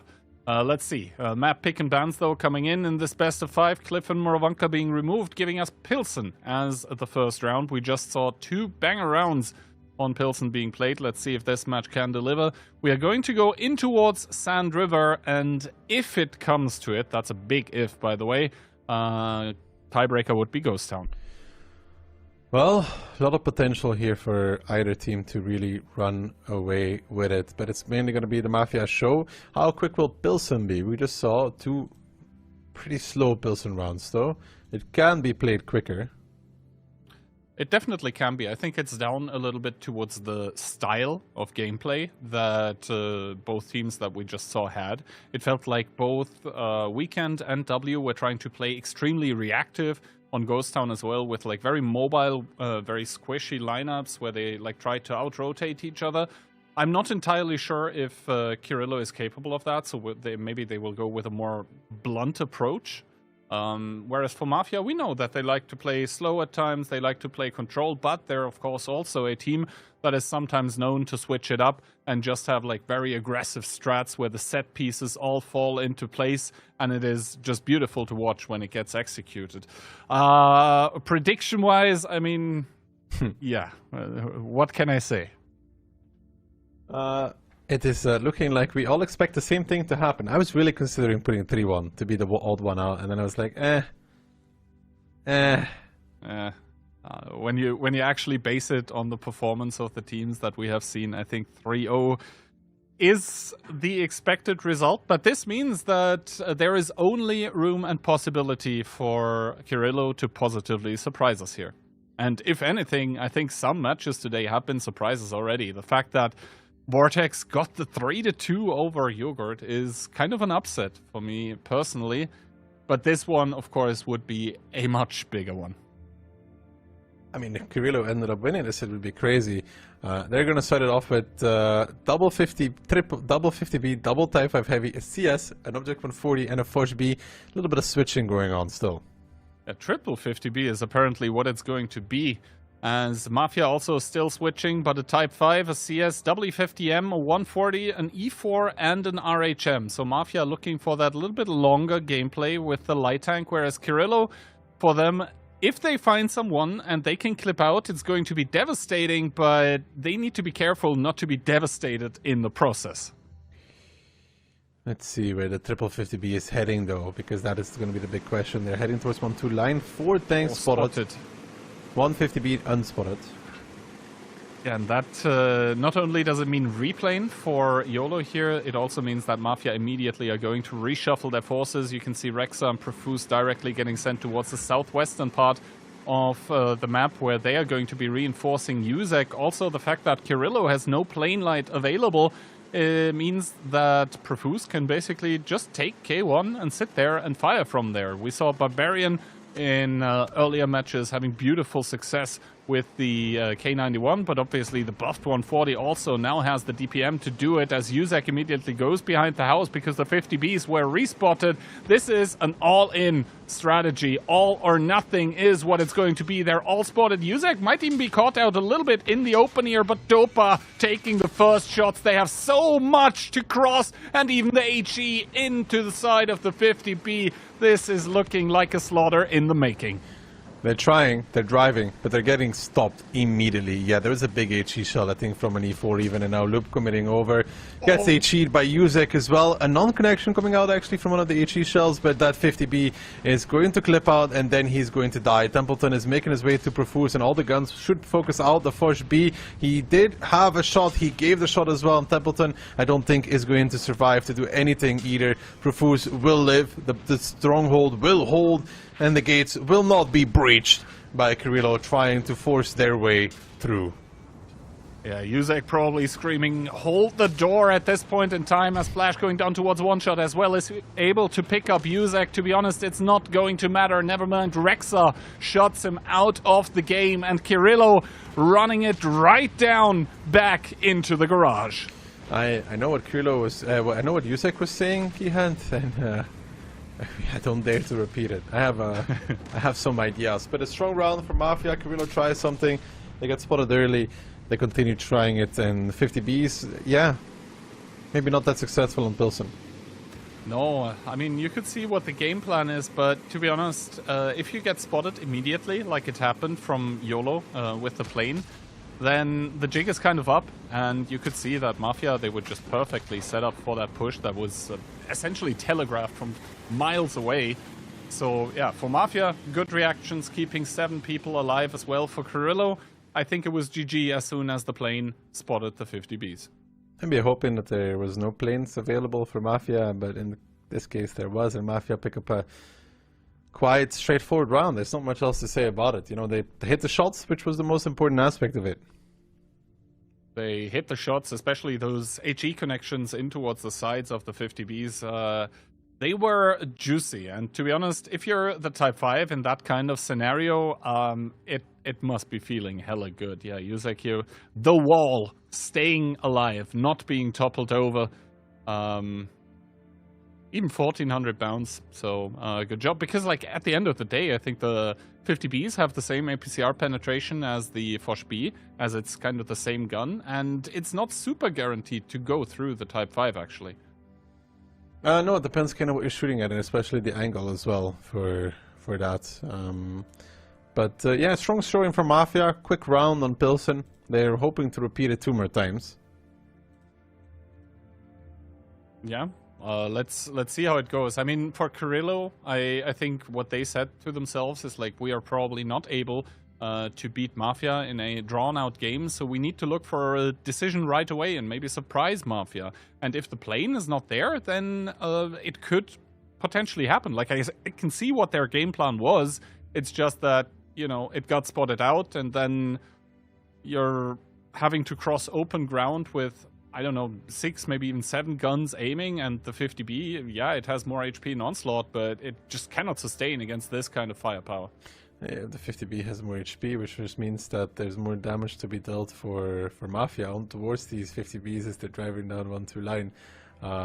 Especially because, like, basically all of the tanks for Mafia can HE pen those 50Bs onto the side as well. E4s, Type 5s. We saw at least 2, I think, HE pens, but you gotta be careful with those as well because, for example, I think the Forge B took a non-pen from HE, and then you need to hit a lot of HE shells to compensate for that.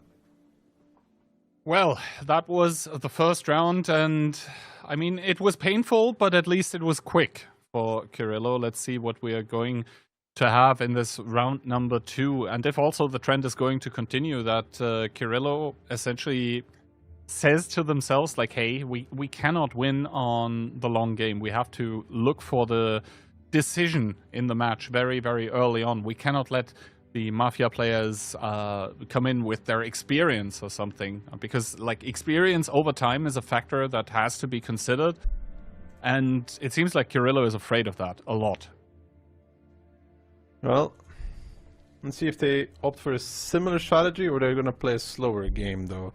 If aggression doesn't work, maybe defense will. Or you just need more aggression, although I cannot really imagine how if they do it with Forge Bs, every single player gets 2 more shells. Okay. I mean, I'm not even sure Dupa in the past game was able to fire a single shell. He essentially got devastated on the cross already.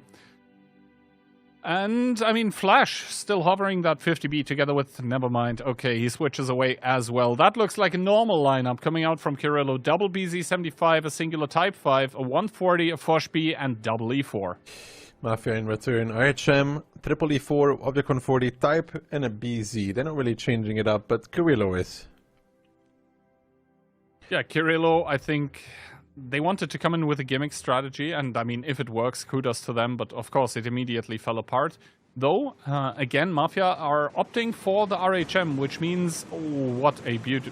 I mean, it doesn't get better than that. 7 tanks spotted, Mafia knows what's up. The last team that spotted 7 ended up losing. That was Weekend, so we'll see if they can deal with it. Templeton and Love are going to be challenging the middle strike, but Conrad will be there to face off against them doing this, and YOLO will reset from the field. YOLO should reset from the field.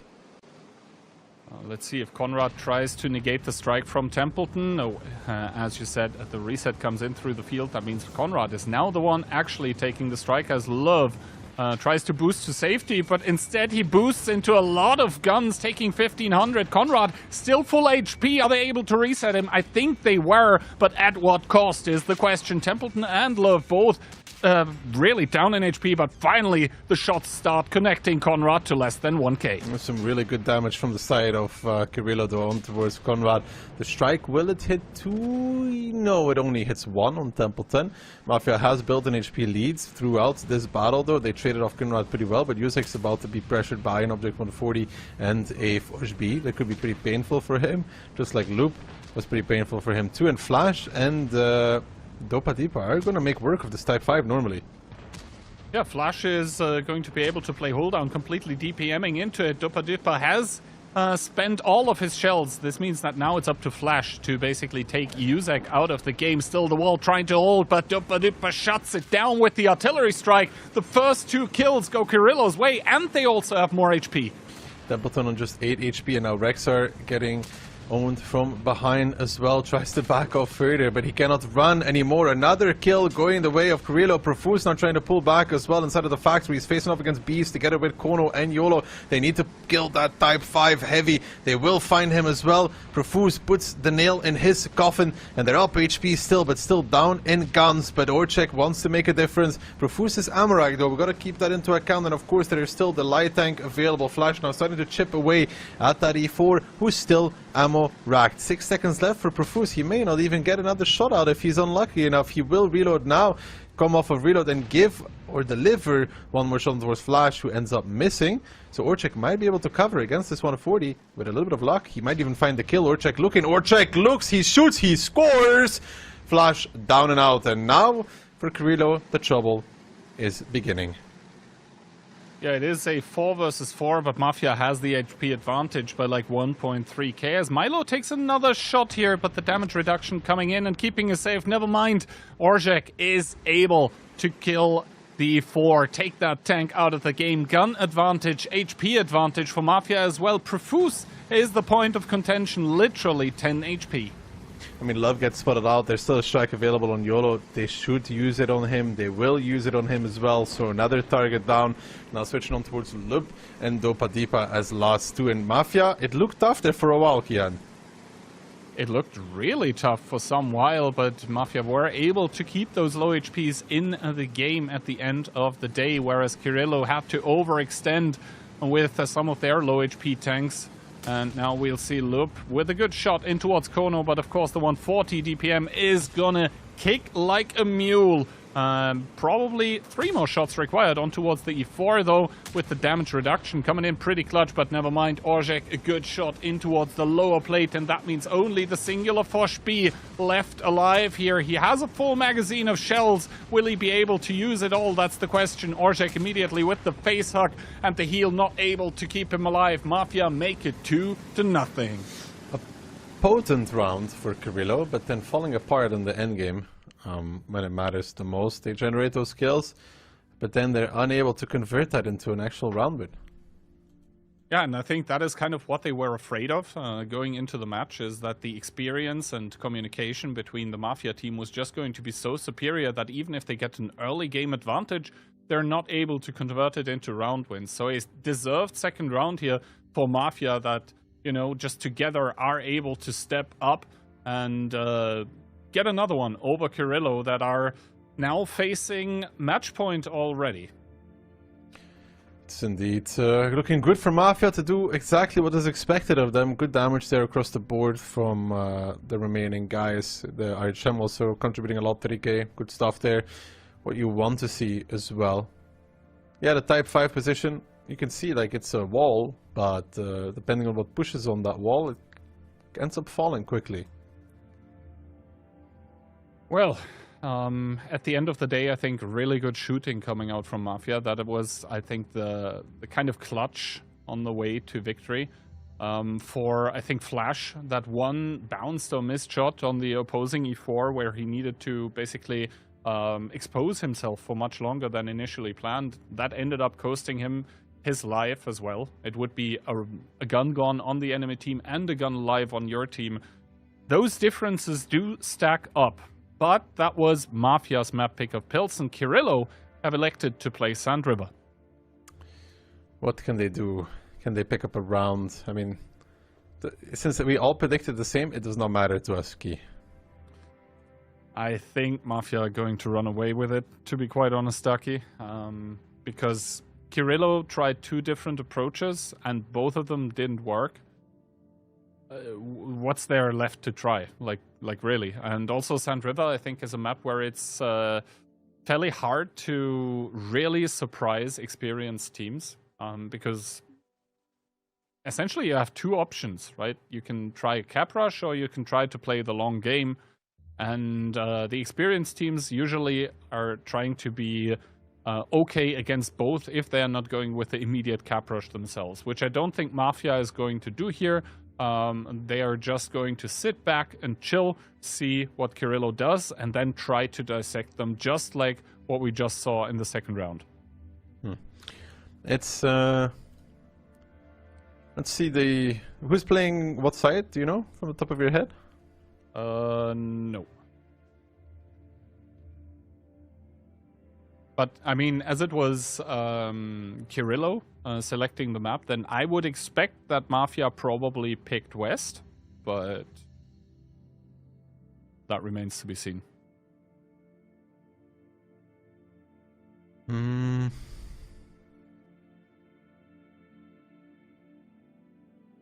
just wondering how Mafia is not the kind of team to play super aggressive, though. So, I think we're in for maybe potential slower Sand River. Let's see, but I think Mafia indeed picked West, so let's see. Kirillo coming in with an IS-7 triply 50M, quadruply 50M actually, a 140 and an RHM. So Kirillo, they once again want to get it rolling on a side and never stop. Can they do it? Kirillo lineup. Quality 50M, an IS-7, an Optic 140, and an RHM key. Very aggressive. Mafia, they look ready to receive with that SGRV. to be honest. But they need to, of course, be careful that the quadruple E50M doesn't just drive up and over them. Maybe some ram damage as well coming in. We saw in one of the earlier games how the 140 fares if it gets rammed by an E50M. Spoiler, not too well.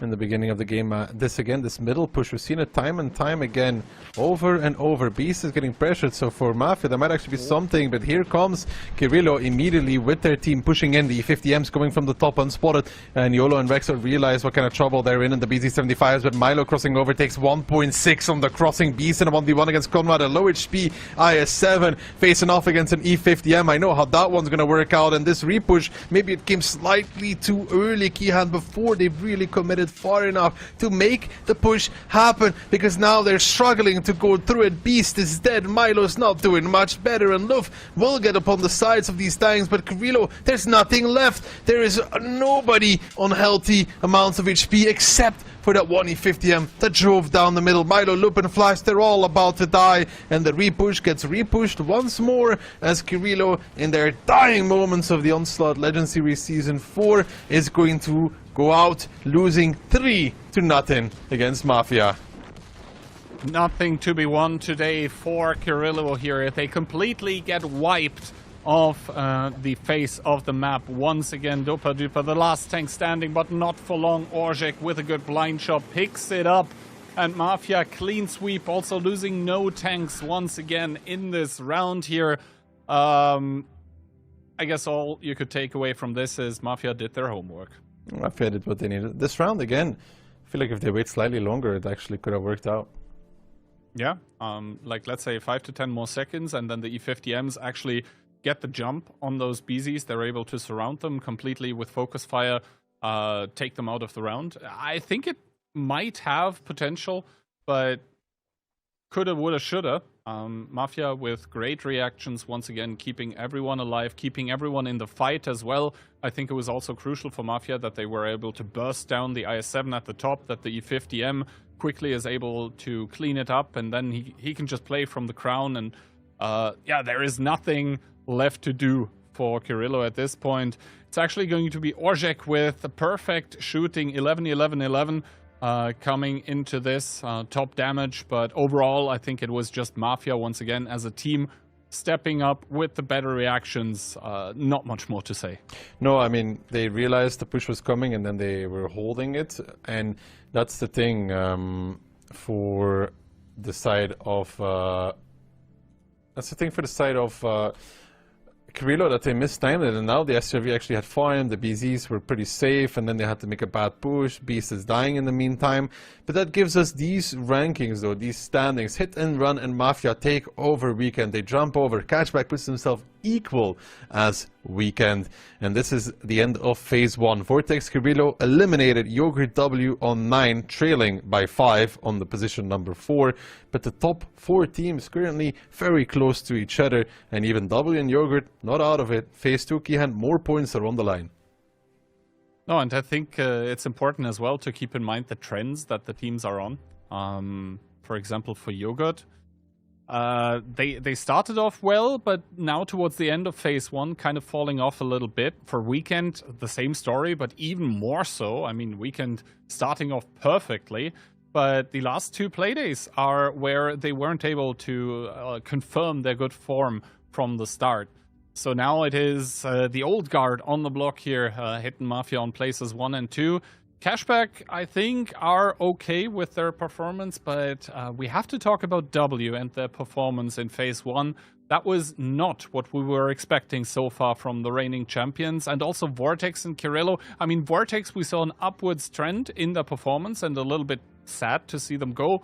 But yeah, Kirillo, not a single match win, deservedly out after phase 1.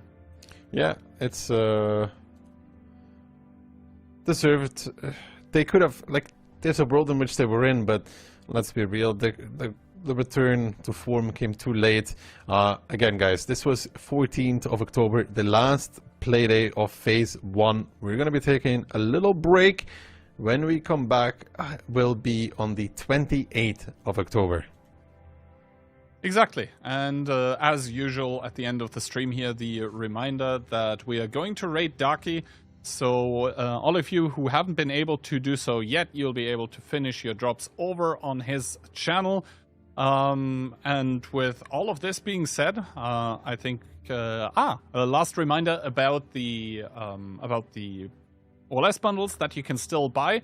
I think tonight we are going to disable the bundles for Vortex and for Kirillo, because of course it's kind of clear at this point in time that they're not going to be winning OLS anymore. But the other 16 bundles are still going to be available until the 28th of October, but I think before the stream. So if you're still unsure who is going to win, you kind of need to make up your mind in the break. Exactly. I went for Mafia, personally. That's who I ended up going for. I believe in them for this season. Always riding the underdog role, kind of, but a very strong team. First seed going to China as well. So that's who I went with. If it's going to be right, we'll only have to find out later at the end of the season, Kian. And the end of the season is still some time away, but for now, thank you very much for casting this one with me. Also, thank you to all the production staff behind the camera, and thank you to you, dear viewers, for watching, because what sense would it make for us to stream if no one's watching, right? That being said and done, thank you very much, everyone. Have a good day, evening, morning, or night, depending on where you are, and see you on the 28th. This is the world's most advanced processor. In entertainment, its rendering speeds render other processors obsolete. Powers cloud services for billions. Helps change the course of climate change.